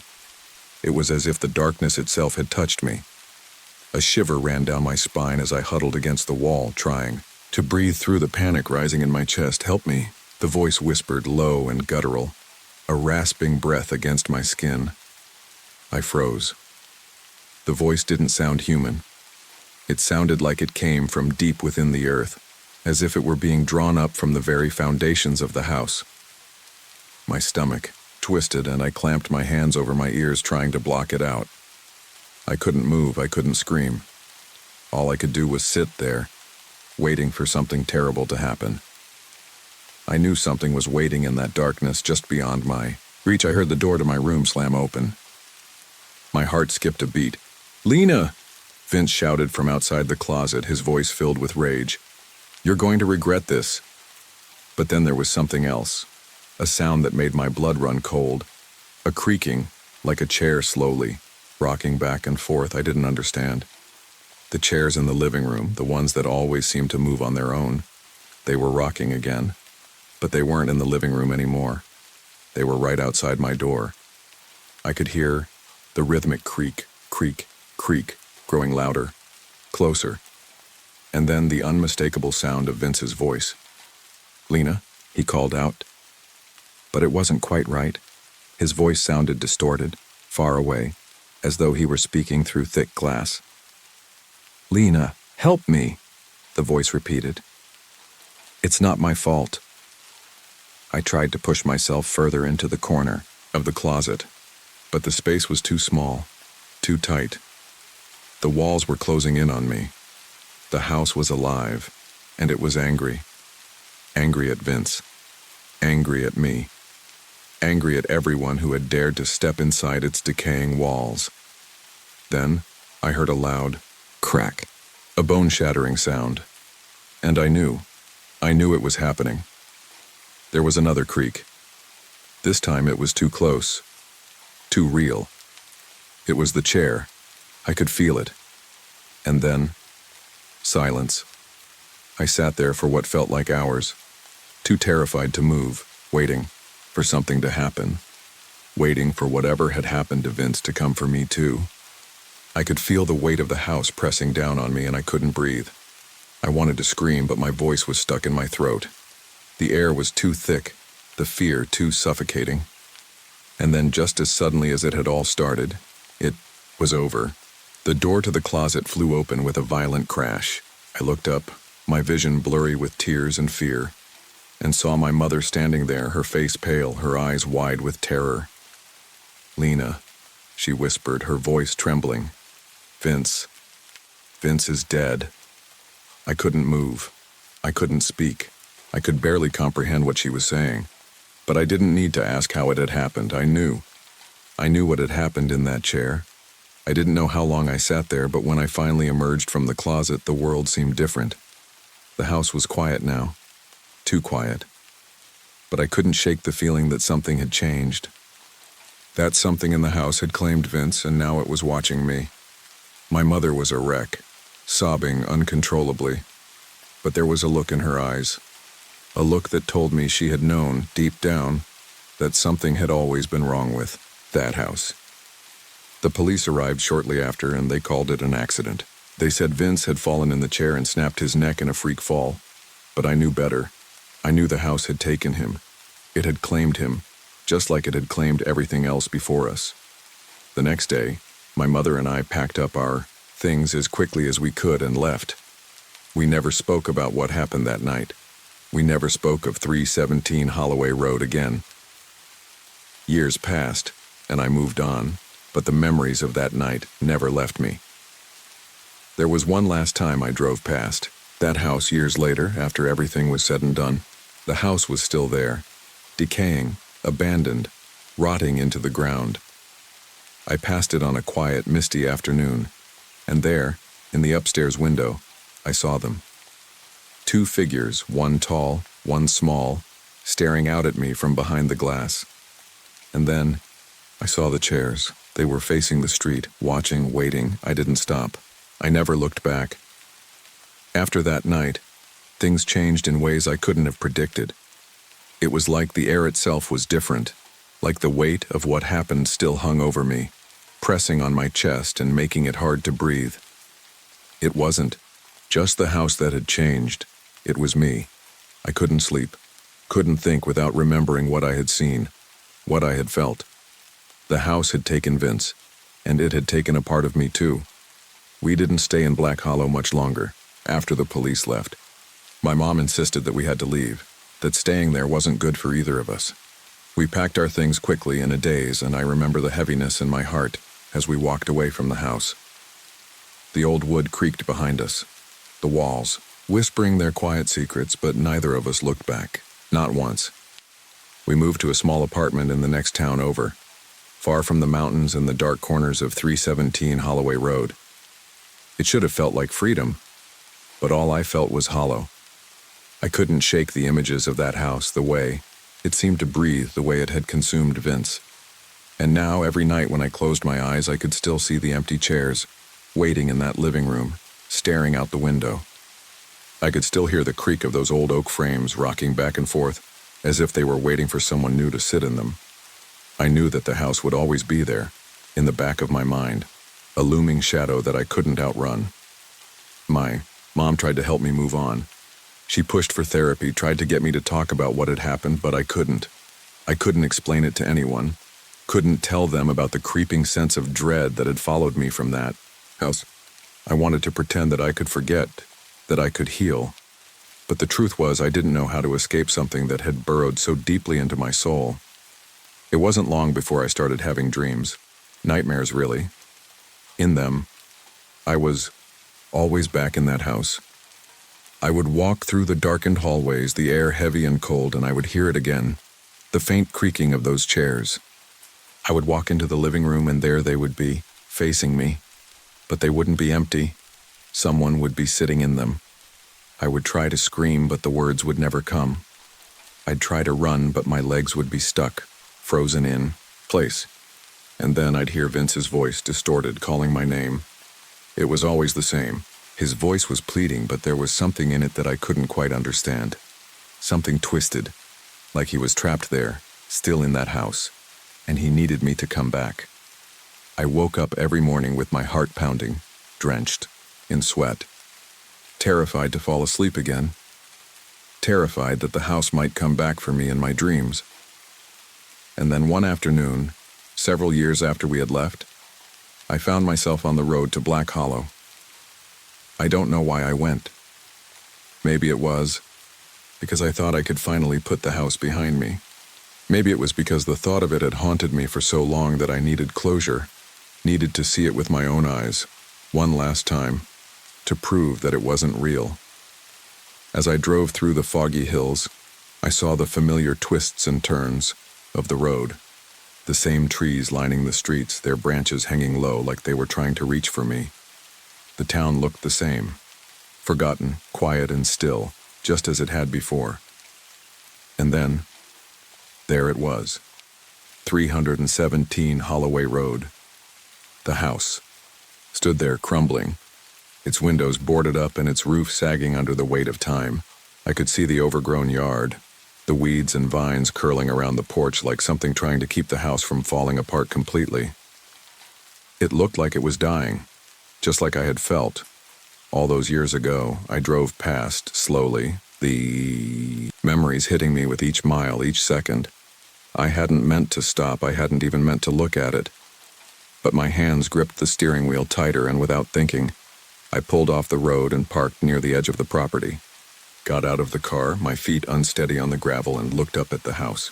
It was even worse than I remembered, more dilapidated, more haunted by time, as though it had given up and was waiting to be reclaimed by the earth. I could see the peeling paint on the window frames, the rotting wood around the door. It looked like something out of a nightmare, something that had been abandoned by both man and spirit. But there was something in the upstairs window. At first I thought it was just the fog playing tricks on me. But then I saw them clearly. 2 figures standing in the window. One tall, one small. They were staring out at me, watching me. My heart stopped. For a second I couldn't breathe. The hairs on the back of my neck stood up, and I felt that familiar chill creep down my spine. The chairs, they were in the window now. They weren't in the living room anymore. They were facing out, looking directly at me. I could almost hear the creak of those oak frames, rocking slowly, as if they had been waiting for me. Waiting for me to come back. I took a few steps back, my legs shaking, but I couldn't tear my eyes away. The figures didn't move. They just stood there watching. And then from somewhere deep inside the house, I heard something else. A faint creaking, like the chairs were moving again. Slowly, they rocked back and forth, as if they had come to life. I couldn't do it anymore. I couldn't face it. The house had taken so much from me already, and now it was reaching out again, pulling me back, trying to claim whatever was left. I turned around and walked back to my car. My hands were shaking as I started the engine, but I didn't look back. I couldn't. As I drove away, I glanced in the rearview mirror. The house was still there, sitting in the fog, waiting. The figures in the window were gone now. But I knew they would be there just as they had been before, just as they always would be. The house would always watch, and it would never let me go.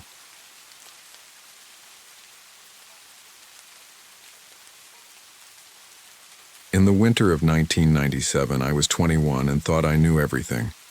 College was my escape hatch. 4 years to put distance between myself and everything small and suffocating about home.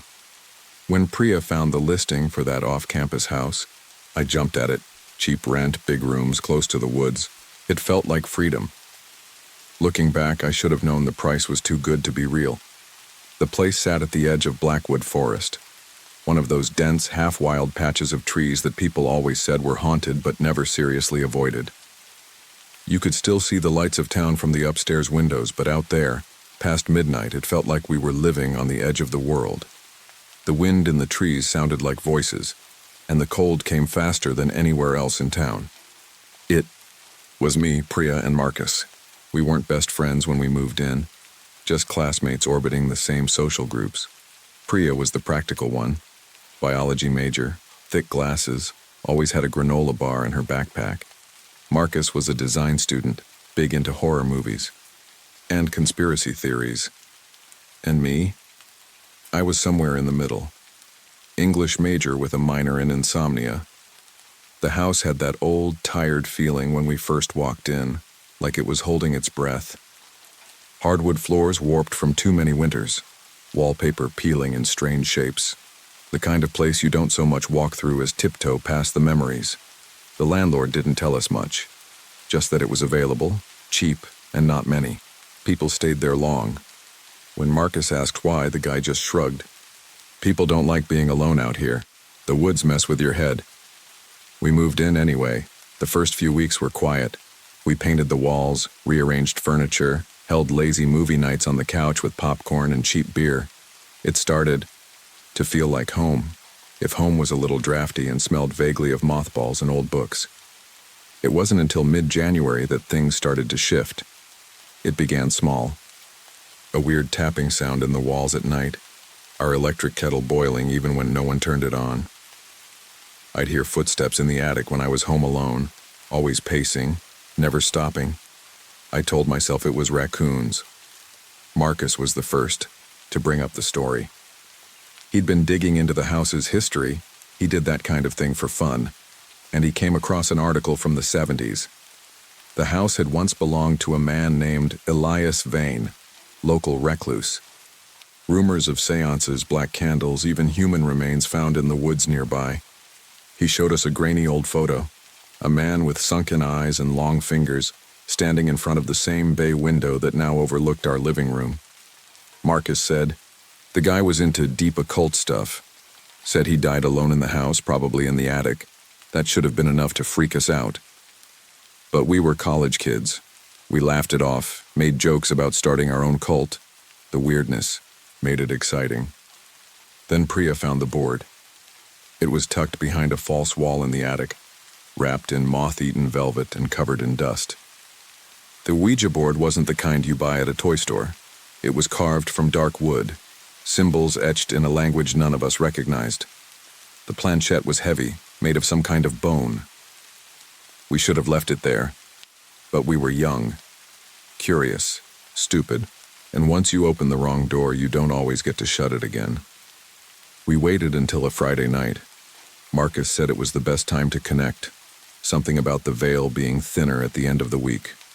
He was always throwing around that kind of language, probably picked up from a book he skimmed once. Priya rolled her eyes, but she still lit the candles. I don't know what we were expecting. Maybe a few flickering lights, some goosebumps, a spooky story to tell at parties. None of us really believed anything would happen, but there was this low, humming tension between us as we sat cross-legged around the board on the living room floor, like we were all pretending harder than we needed to.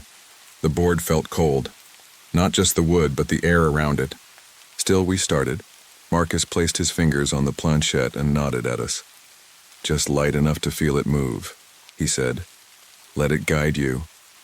I snorted. Guide us to what? Homework demons? We all laughed.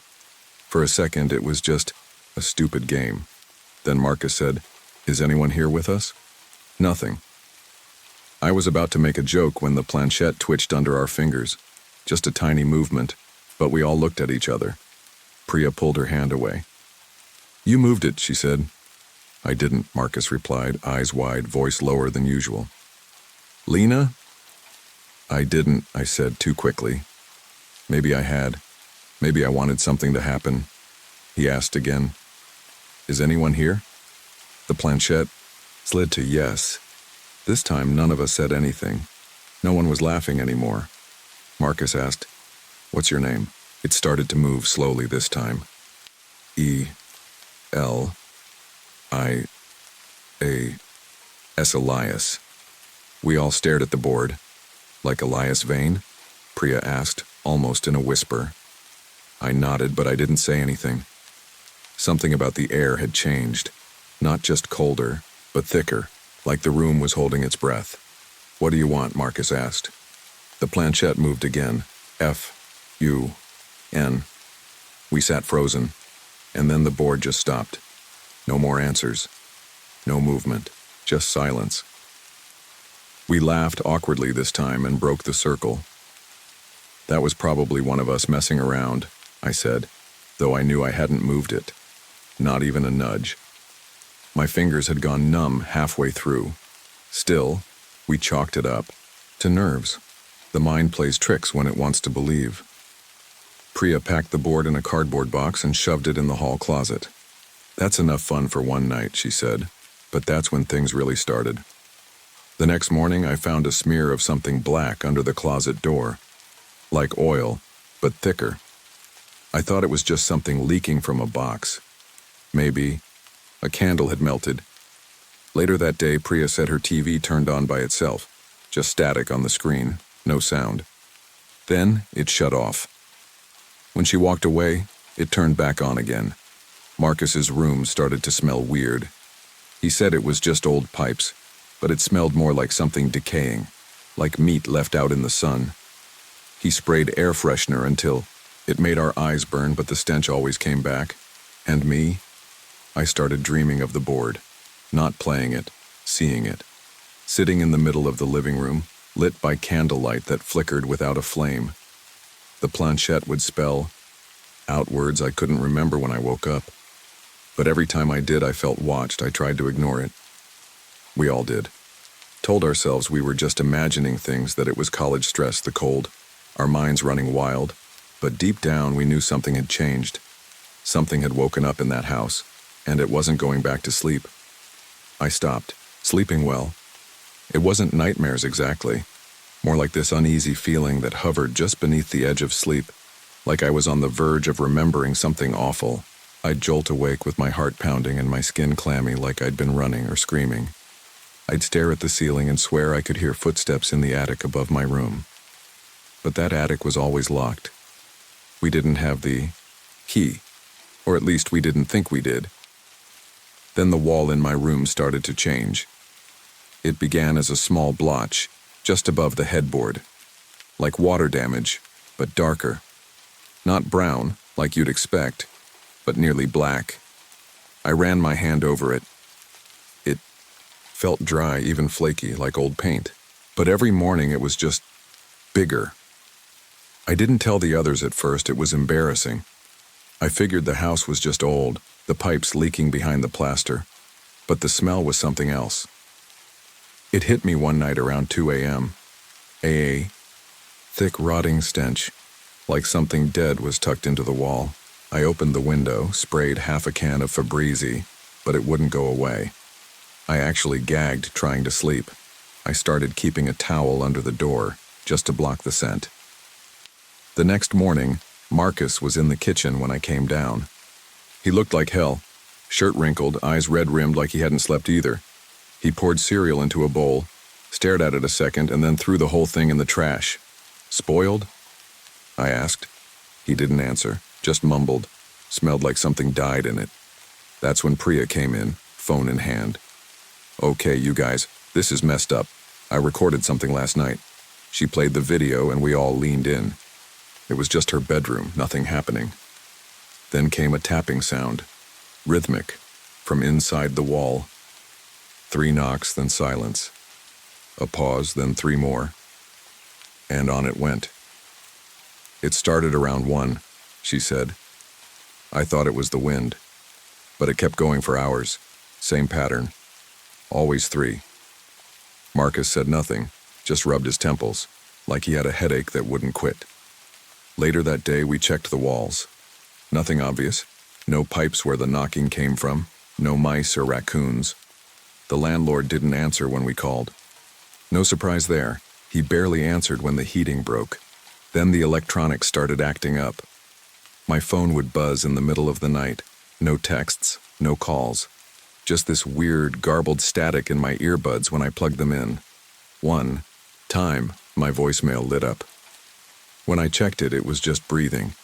Long, raspy, in and out, like someone trying to sleep beside the mic.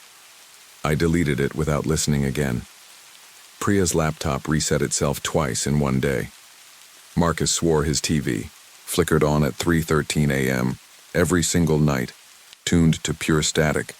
He unplugged it after the 3rd time, but the screen stayed lit for nearly a full minute before finally dying out. And still, none of us wanted to talk about the board. We never took it out again. but I thought about it constantly. The box in the closet sitting there like it was waiting.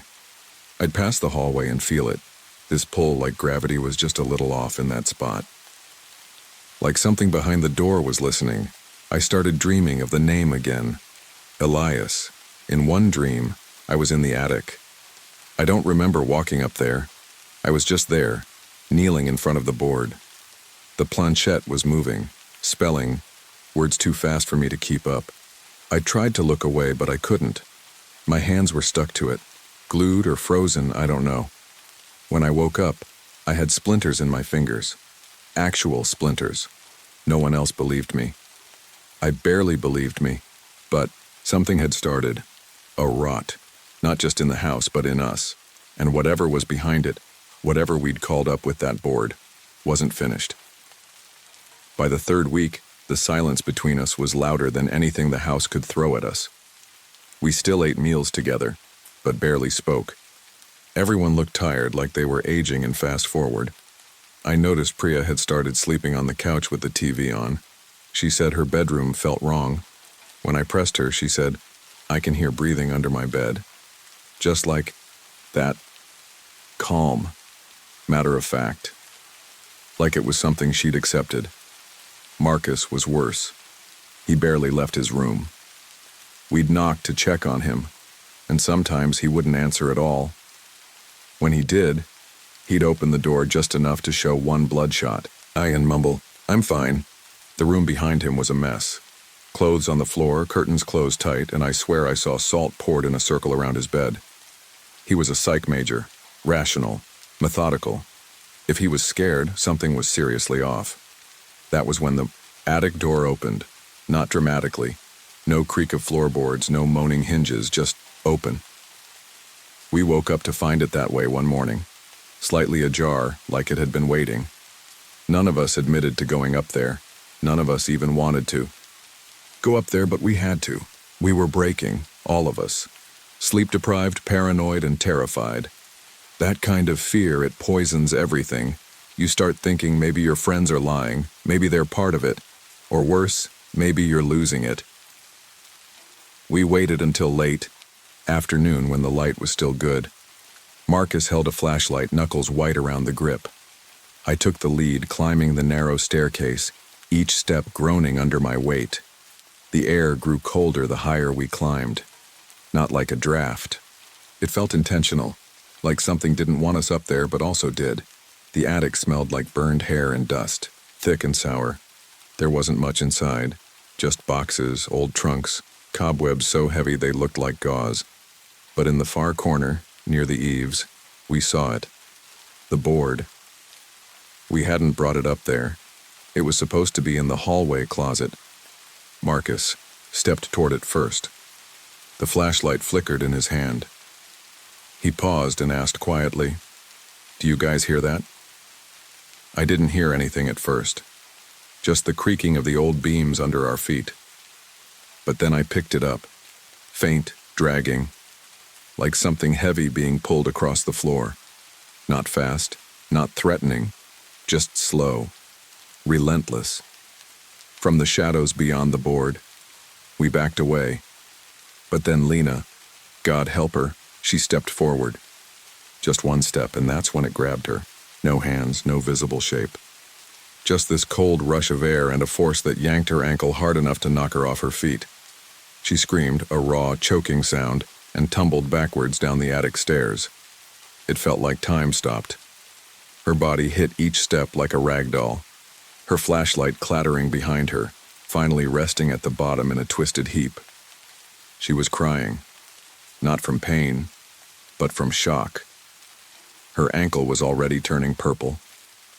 When we helped her sit up, we could see the bruises forming, faint outlines of fingers. None of us went back up. We left the board there. We carried Lena to the car and drove to the ER. The nurse said it looked like she'd been grabbed. Those were her words. Grabbed.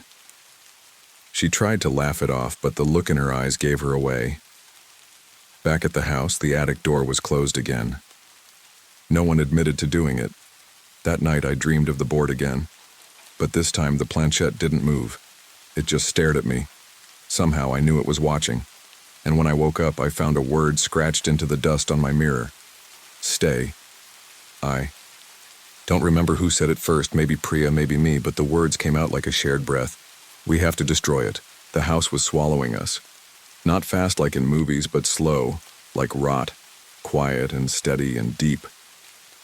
Marcus had stopped speaking entirely. He sat in his room, staring at the wall, unblinking.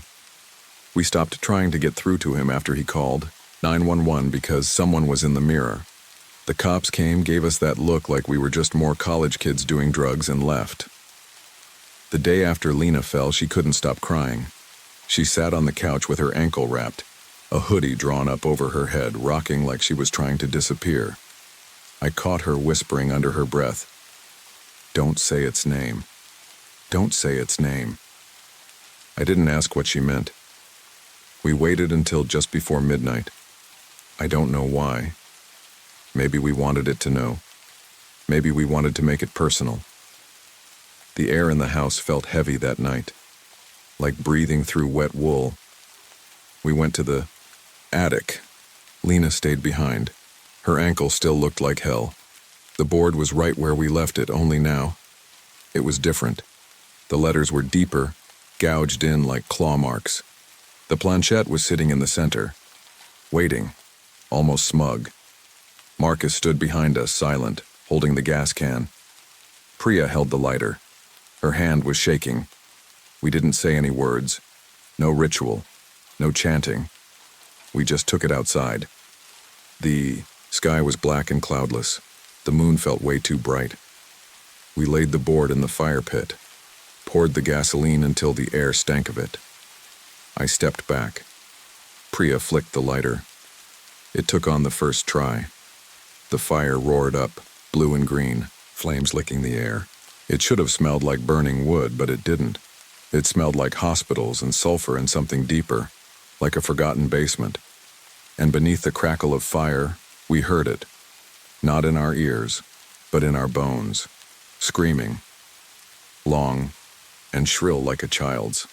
Not one voice. Many. Like the board was trying to claw its way out of the fire. Marcus dropped to his knees and covered his ears. Priya turned and threw up in the bushes. I just stared. We watched it burn to ash. We stayed up all night. Every light on in the house, no one spoke much. Marcus finally broke the silence just before dawn. "It'll come back." We didn't answer. But the next morning, it didn't. No board. Not in the kitchen. Not in the attic. Not in the basement. It was gone. For the first time in weeks, the house felt still. Marcus left first. Didn't say goodbye, just packed up, and left a note on the fridge that said, "You were right." Priya moved out 2 days later. She dropped out of school a month after that. I think she's living with her cousin in Arizona now. We talk sometimes, but never about the board. Lena stayed a bit longer. We found a new place together off campus. Modern, quiet, no history. Just plain white walls and a gas stove that works. She still jumps at sounds, so do I. Some nights I wake up at 3:33 a.m., no reason. I just open my eyes and I'm wide awake. Listening. Watching. Waiting. Last night I dreamed of the fire again. Only this time, there was something standing in it. Not a shadow. Not smoke. A face. Watching me. When I woke up, there was ash on my windowsill. Just a little. Like someone had been trying to leave a message. I didn't open the window. I didn't touch the ash. I just went back to sleep. Because maybe some doors don't stay closed. Maybe some games don't end. And maybe, just maybe, the board wasn't destroyed. Maybe it just went looking for someone new.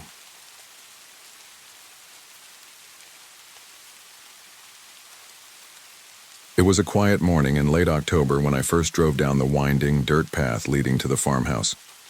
Hollow Creek, West Virginia, wasn't exactly the kind of place most people would consider home. In fact, not many people lived here, anymore, aside from a few older locals who talked in whispers about the Holloway house, the farmhouse I was about to move into. The house wasn't much to look at, a faded Victorian-style structure with sagging eaves, A cracked porch and windows that looked like they hadn't seen a good cleaning in years. Still, there was something about the place that called to me. I'd been burnt out after a year of investigative reporting in the city, and Hollow Creek promised peace and space. A chance to breathe, to clear my head after a series of stories that had left me quite frankly broken. The previous owner, Agnes Holloway, had passed away a few months ago, under strange circumstances, they said. Her family had all but abandoned the property, and when I heard it was for rent, I took the opportunity. I pulled my car into the driveway, the tires crunching against the gravel. The house loomed ahead, its silhouette outlined against a gray sky. The trees around the house were bare, except for one large oak in the yard that seemed a little too tall, its branches twisted like hands reaching out. Even in the daylight, the air felt thick like it was holding its breath. I didn't think much of it at first. I had my own demons to fight. Unloading my bags, I couldn't shake the feeling that something wasn't quite right. The air smelled earthy, rich with the scent of damp soil and wet leaves, but there was something else underneath, a metallic, almost coppery undertone to it. I figured it was just the place settling. It had been empty for months after all, but as I stepped inside, I couldn't ignore the silence. It was heavy. No birds chirped, no wind rustled the trees. It felt like the world outside had gone mute. I didn't know how much of that silence would stay with me in the coming weeks. The house, or whatever was inside it, didn't make itself known immediately. It was the little things at first. Creaky floorboards where there were no people, cold spots in the hallways even though the heat was on, and the constant sensation of being watched. But that first night, the house let me know I wasn't alone. Darkness felt deeper here, pressing in from all sides even when the lights were on. I settled into the upstairs bedroom, unpacked my things, and sat at the desk, staring out the window into the woods. I tried to write, tried to focus on anything, but the longer I sat there, the more I felt that odd crawling sensation. The hairs on the back of my neck stood up.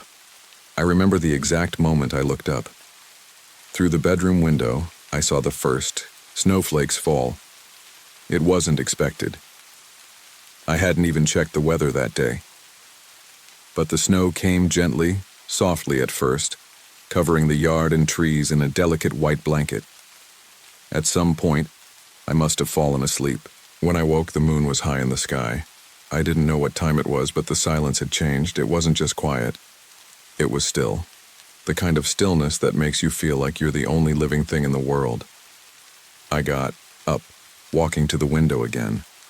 My breath fogged the glass as I peered outside.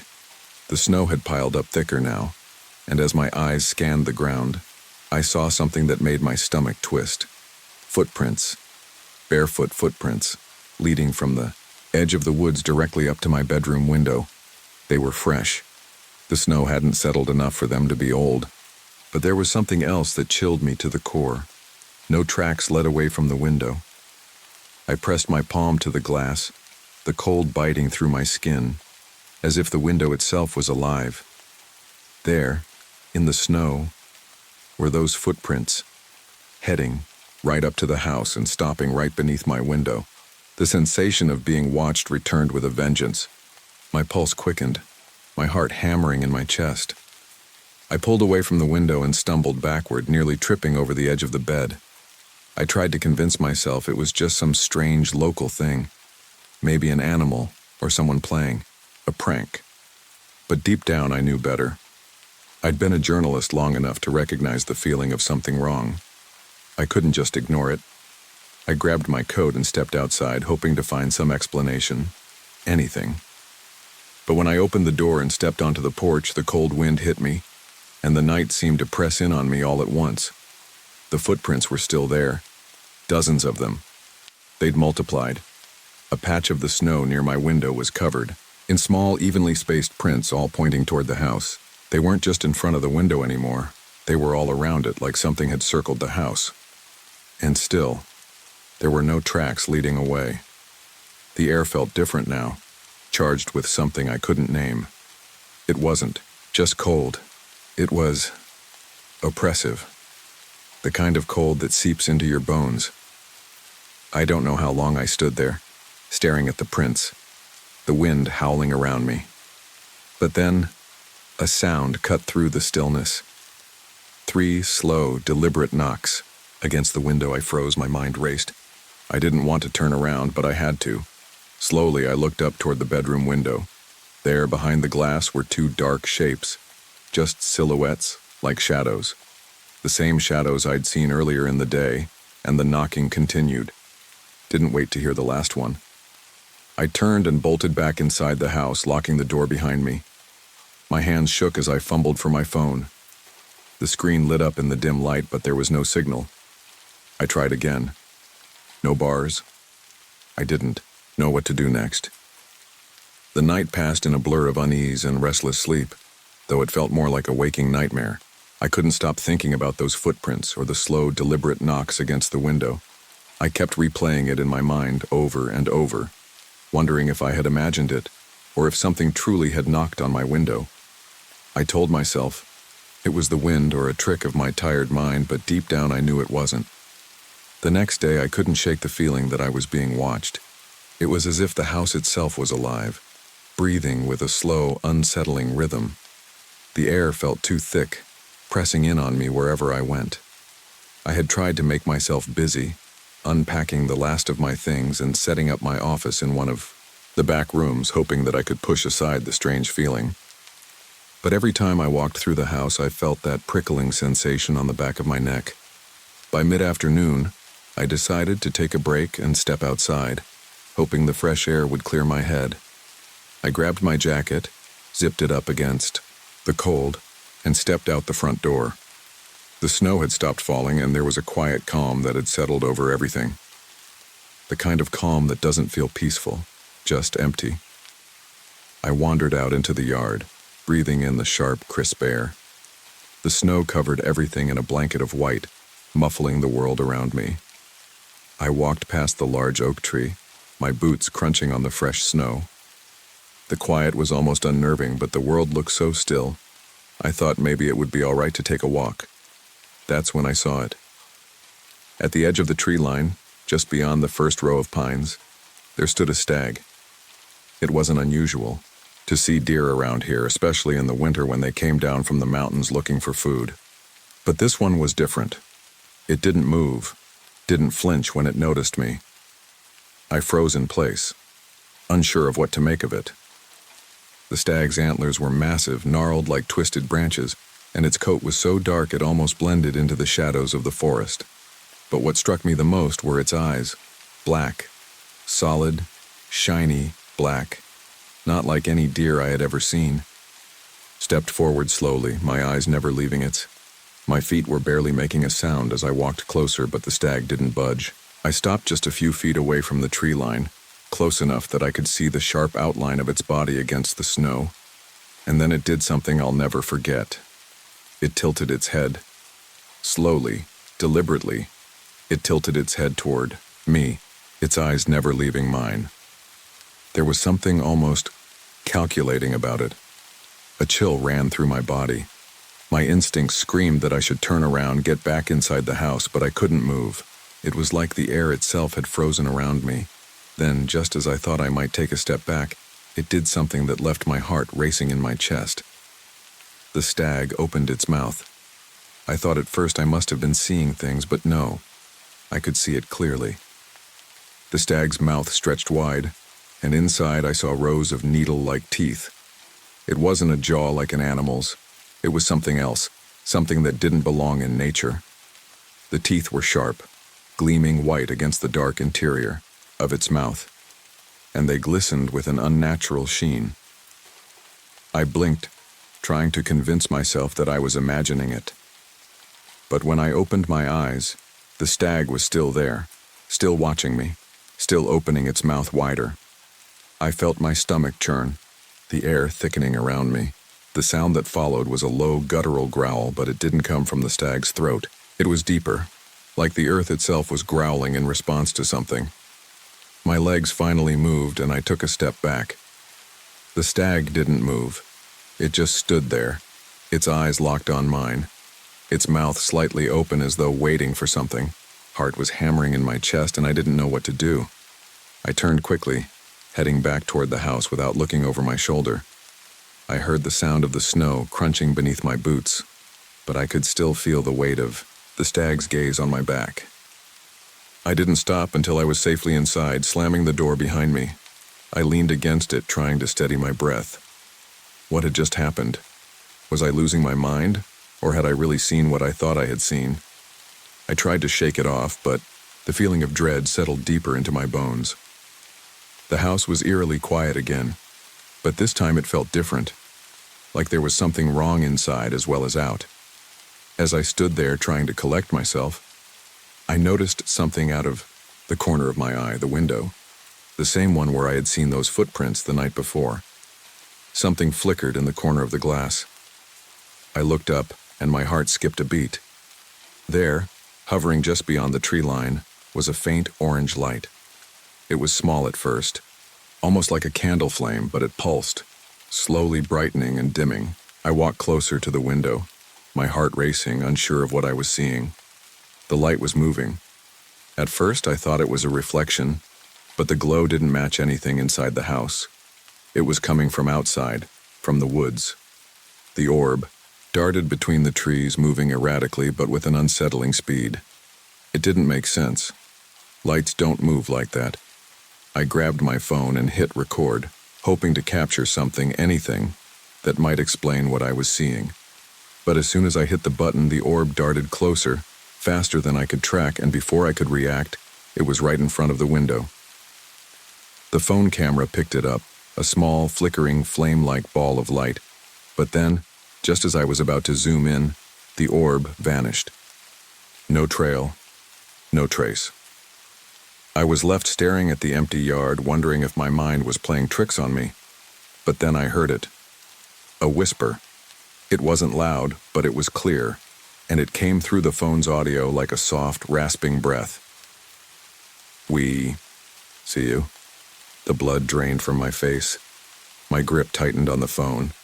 I dropped the device onto the floor, too shaken to even look at it. I backed away from the window slowly, the words echoing in my mind. "We see you." The silence returned, but it was different now, more suffocating. The walls felt like they were closing in, and I couldn't shake the feeling that something was waiting, watching. I spent the rest of the day in a daze, my mind whirling with the things I had seen, the stag, the orb, the whisper. Everything felt disconnected, unreal, like I was trapped in some kind of fever dream. But no matter how hard I tried to rationalize it, I couldn't shake the feeling that something was terribly wrong. The shadows in the house seemed to lengthen, creep farther into every room, as if they were alive. The weight of the silence felt oppressive, like the house was holding its breath, waiting for something. I tried to stay busy, working on the piece I had been assigned, just something to take my mind off the strange occurrences. But no matter how many times I went over the facts in my head, the answer eluded me. Was it all in my head? Or was there something else at work here? That night, I couldn't sleep. The air in the bedroom felt thick, and every time I closed my eyes, I felt like I could see shapes moving just beyond the edge of my vision. Shadows darted across the walls, but when I opened my eyes fully, there was nothing there. I pulled the blanket up tighter, hoping the covers would shield me from whatever I was imagining. Around 3 a.m., I heard a noise, a soft, scraping sound. I froze. At first, I thought it might be an animal outside scraping against the window, or the siding of the house. But then the sound came again, closer this time. It was like something was dragging itself across the floor, slow and deliberate. My breath caught in my throat, and I found myself holding my own breath as though by doing so I could somehow make the sound go away. The scraping stopped. Then, just as I began to breathe again, there was a knock. 3 knocks. They were soft, but unmistakable, coming from somewhere within the house. My heart thudded in my chest. I had to remind myself that I was alone here. There couldn't be anyone else inside. The thought of someone, some stranger, sneaking into my house while I slept made the room feel smaller, suffocating. But when I lay perfectly still, listening, For any sounds of movement, all I could hear was the wind howling outside, the creaking of the house settling into the cold. I waited, unable to move. It was like I was frozen in place, as though my body was too afraid to make a sound. After what felt like hours, I finally got the courage to swing my legs over the side of the bed. I grabbed the flashlight I kept on the nightstand, flicked it on, and slowly made my way out into the hallway. The light from the beam seemed to dissipate almost immediately into the thick blackness of the house. The hallway was still. I checked the kitchen, the living room, every room along the way, but there was nothing. The scraping and the knocking had stopped, leaving me with only the echo of my own footsteps. When I reached the front door, I peered out through the narrow crack in the blinds, but I saw nothing. Just the dark shape of the trees and the wind whistling through the branches. I thought maybe it had all been in my head. A trick of the wind, or the house settling, like I'd read in the old books about homes in the country. But then I saw something that made my stomach twist. On the window, I saw it, a smudge. At first I thought it was just condensation, but as I looked closer, I realized it was a handprint. A faint, smeared handprint right at eye level. The fingers were too elongated, the palm too wide to belong to anyone human. I stepped back, my pulse quickening. I knew there was no way it could have been mine. I scrambled to the front door and checked the lock. It was still bolted, but the handprint remained. I went to bed that night with the sheets pulled tight around me, my flashlight on the nightstand, and my phone nearby. The fear in me grew deeper with every minute that passed. I kept hearing strange sounds, scraping, tapping, and then something else. Low whispers that seemed to echo in the walls like the house was trying to speak. I didn't sleep.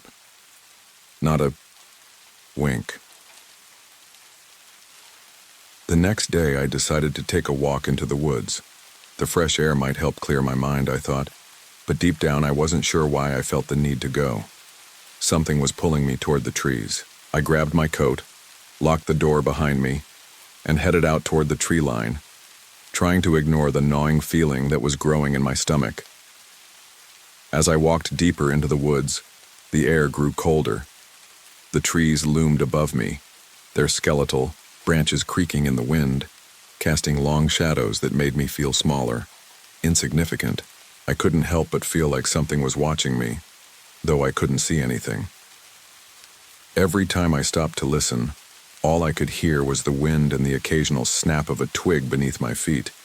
And then, I saw it again.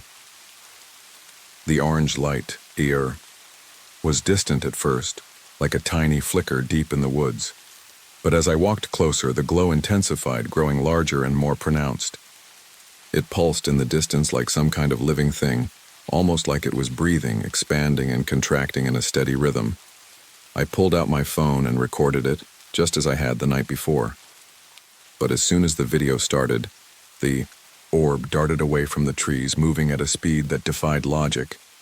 I tried to follow it with the camera, but it disappeared into the forest, leaving nothing but the lingering, unsettling hum of the air. My hand was shaking when I stopped recording, and I knew deep down that whatever this was, it wasn't something I could explain. There was something unnatural about it, something wrong. The hairs on the back of my neck stood up. My instinct screamed that I should turn back, but I didn't, I couldn't. It felt like I was being led deeper into the forest, as if the light was drawing me toward something I couldn't yet understand. The light flickered once more, brighter this time, before it vanished completely.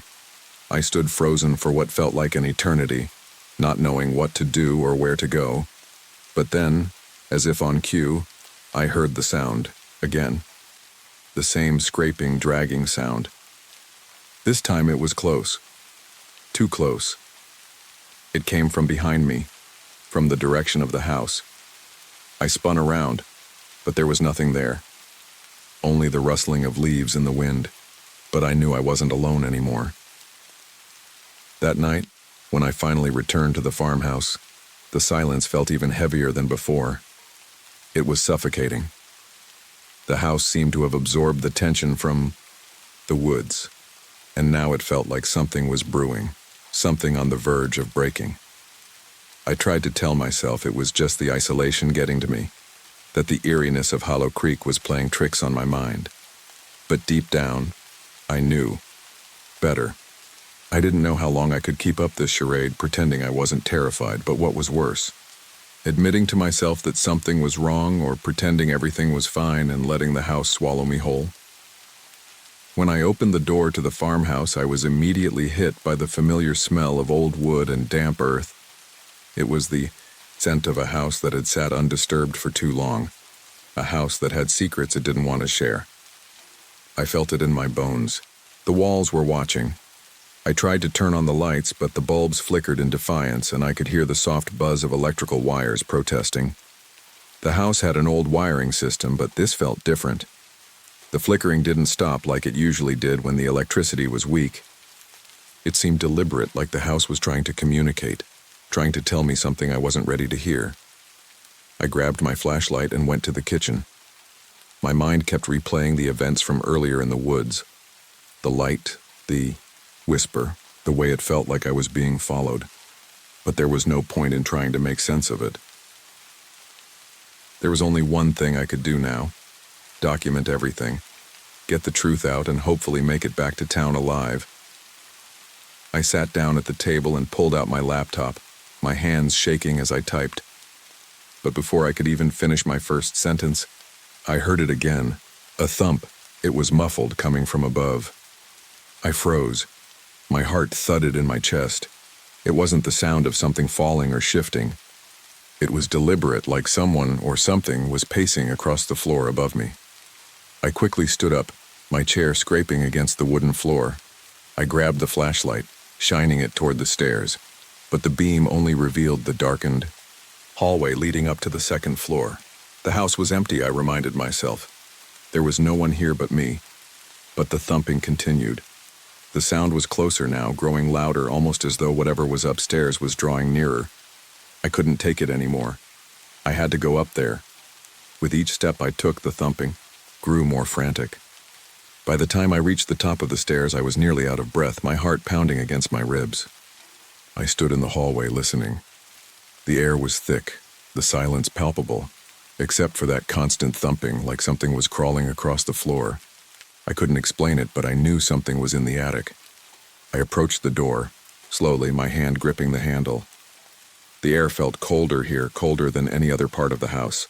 I hesitated for a moment, the weight of the moment pressing down on me, but then I turned the knob. The door creaked open with a sound that sent shivers down my spine. The attic was exactly how I remembered it: dark, dusty, and completely still. But that wasn't what made me stop dead in my tracks. It was the smell. It wasn't the usual musty odor that came with old houses.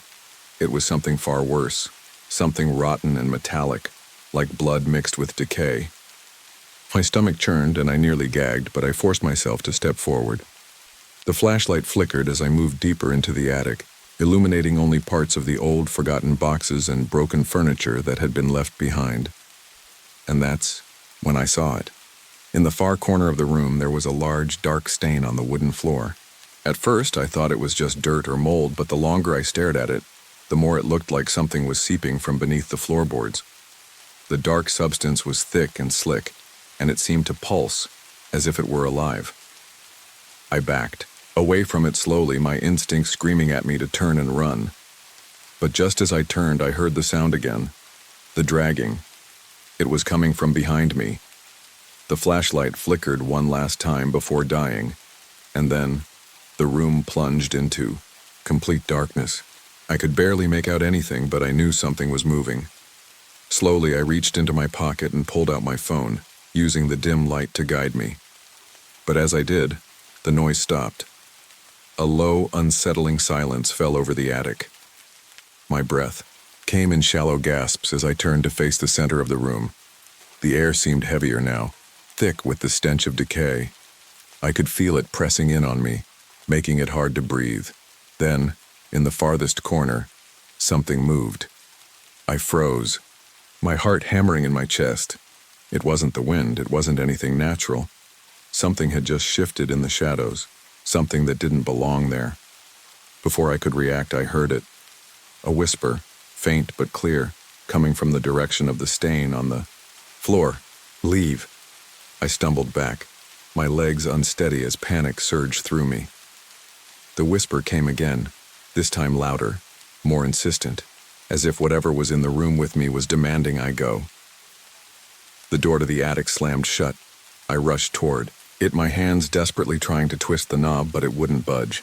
The door had locked itself, and no matter how much I pulled, it refused to open. I was trapped. For what felt like an eternity, I stood there in the pitch-black room, waiting for whatever was in the darkness to make its move. My only thoughts were to get out, to survive. But the house was closing in on me, and it was starting to feel like there was nowhere to run. And then, just as quickly as it had started, the noise stopped. The door creaked open. I didn't waste a second. I tore through the door and down the stairs, my legs unsteady and weak. When I reached the front door, I yanked it open, the cold air rushing in like a lifeline. But when I turned to look back at the house, I saw it again, the orange light. It was floating just outside the window, brighter than before. And this time I saw the shapes, figures standing in the shadows watching me. They were tall, their bodies stretched unnaturally long, their faces blank and featureless. I didn't look back again. I ran into the woods. But I knew deep down that whatever was happening here, it wasn't finished. It had just begun. I ran. The cold air hit my face like a slap, biting through my clothes, but it was nothing compared to the terror that gripped me. My feet pounded against the ground, pushing through the dense underbrush, but it felt like the forest was closing in on me. Every tree, every shadow seemed to whisper, urging me to stop, to turn around, to face what was coming for me. I tried to ignore it, focusing on the path ahead, but my breath was coming in ragged gasps now, and my legs felt like lead. I couldn't tell how far I had run. The trees around me blurred together, the moonlight barely filtering through the thick canopy above. It was as though the woods were alive, shifting around me, guiding me deeper into their embrace. The orange light that had haunted me flickered in the distance, always just beyond my reach, always keeping me within its gaze. I knew I had to get out of here. I had to find civilization, get to a town, to safety. But the moment I thought I might be free, something pulled me back. I stopped, gasping for breath, my heart hammering in my chest. The sound of the forest seemed to quiet for a moment, like it was holding its breath along with me. Then, from somewhere deep within the woods, I heard it, the whisper. Come back. The voice was soft, almost soothing, but it was laced with something ancient and malevolent. My skin crawled as the air grew colder around me, and I knew without a doubt that I was not alone. There were eyes on me, thousands of them, hidden in the dark. I turned around, my pulse racing. The orange light from the farmhouse had grown, larger, now hovering just above the tree line. It pulsed in time with my heartbeat, drawing me in, pulling me toward it. You can't escape. I tried to move, but my body felt heavy, like the ground itself was trying to keep me rooted to this cursed patch of earth. The trees around me seemed to grow taller, their branches twisting into grotesque shapes as if they were reaching for me. Then I heard something behind me. A crunch of leaves. A shuffle in the dark. I spun around, flashlight in hand, but the beam only revealed more shadows. Nothing. But I knew something was there. The hairs on the back of my neck stood on end, and I could feel them, those things, watching me, drawing closer. I stumbled backward, but before I could react, something sharp scraped across my arm. I looked down to find the bloody imprint of fingers on my skin, as if something invisible had touched me. The pain burned like fire, and I gasped, clutching my arm. In that moment, I realized I was no longer running from just the house. I was running from the forest itself. I tried to scream, but the words caught in my throat. The ground beneath me seemed to tremble as if something deep inside the earth was waking up. And then, in the distance, I saw them, figures, tall and dark, standing just at the edge of the trees. They weren't human. No, they were far worse. Their bodies were thin and elongated, stretching unnaturally tall, their heads too large for their necks, and their eyes. They were hollow, empty, but they were staring directly at me, and the realization hit me like a ton of bricks. They weren't just watching me, they were waiting for me to make the final mistake. I turned and bolted, again my legs nearly giving out beneath me. The pain in my arm throbbed, but it didn't matter. I had to escape. I had to get out of this nightmare. The trees began to part, revealing the clearing ahead. The road. The same road I had driven in on, the road I thought would be my salvation. I reached the edge, my breath ragged, my vision blurred. But just as I took that last step, I felt a cold hand on my shoulder. I spun around, but there was no one there. Then, the whisper came again. "You can't leave." The words were clear, so close to my ear it felt like they were inside my skull. I tried to pull away, but my feet wouldn't move. My body was frozen, trapped by an invisible force. The darkness was closing in, the figures in the woods moving closer, and I knew with sickening clarity that I had been chosen.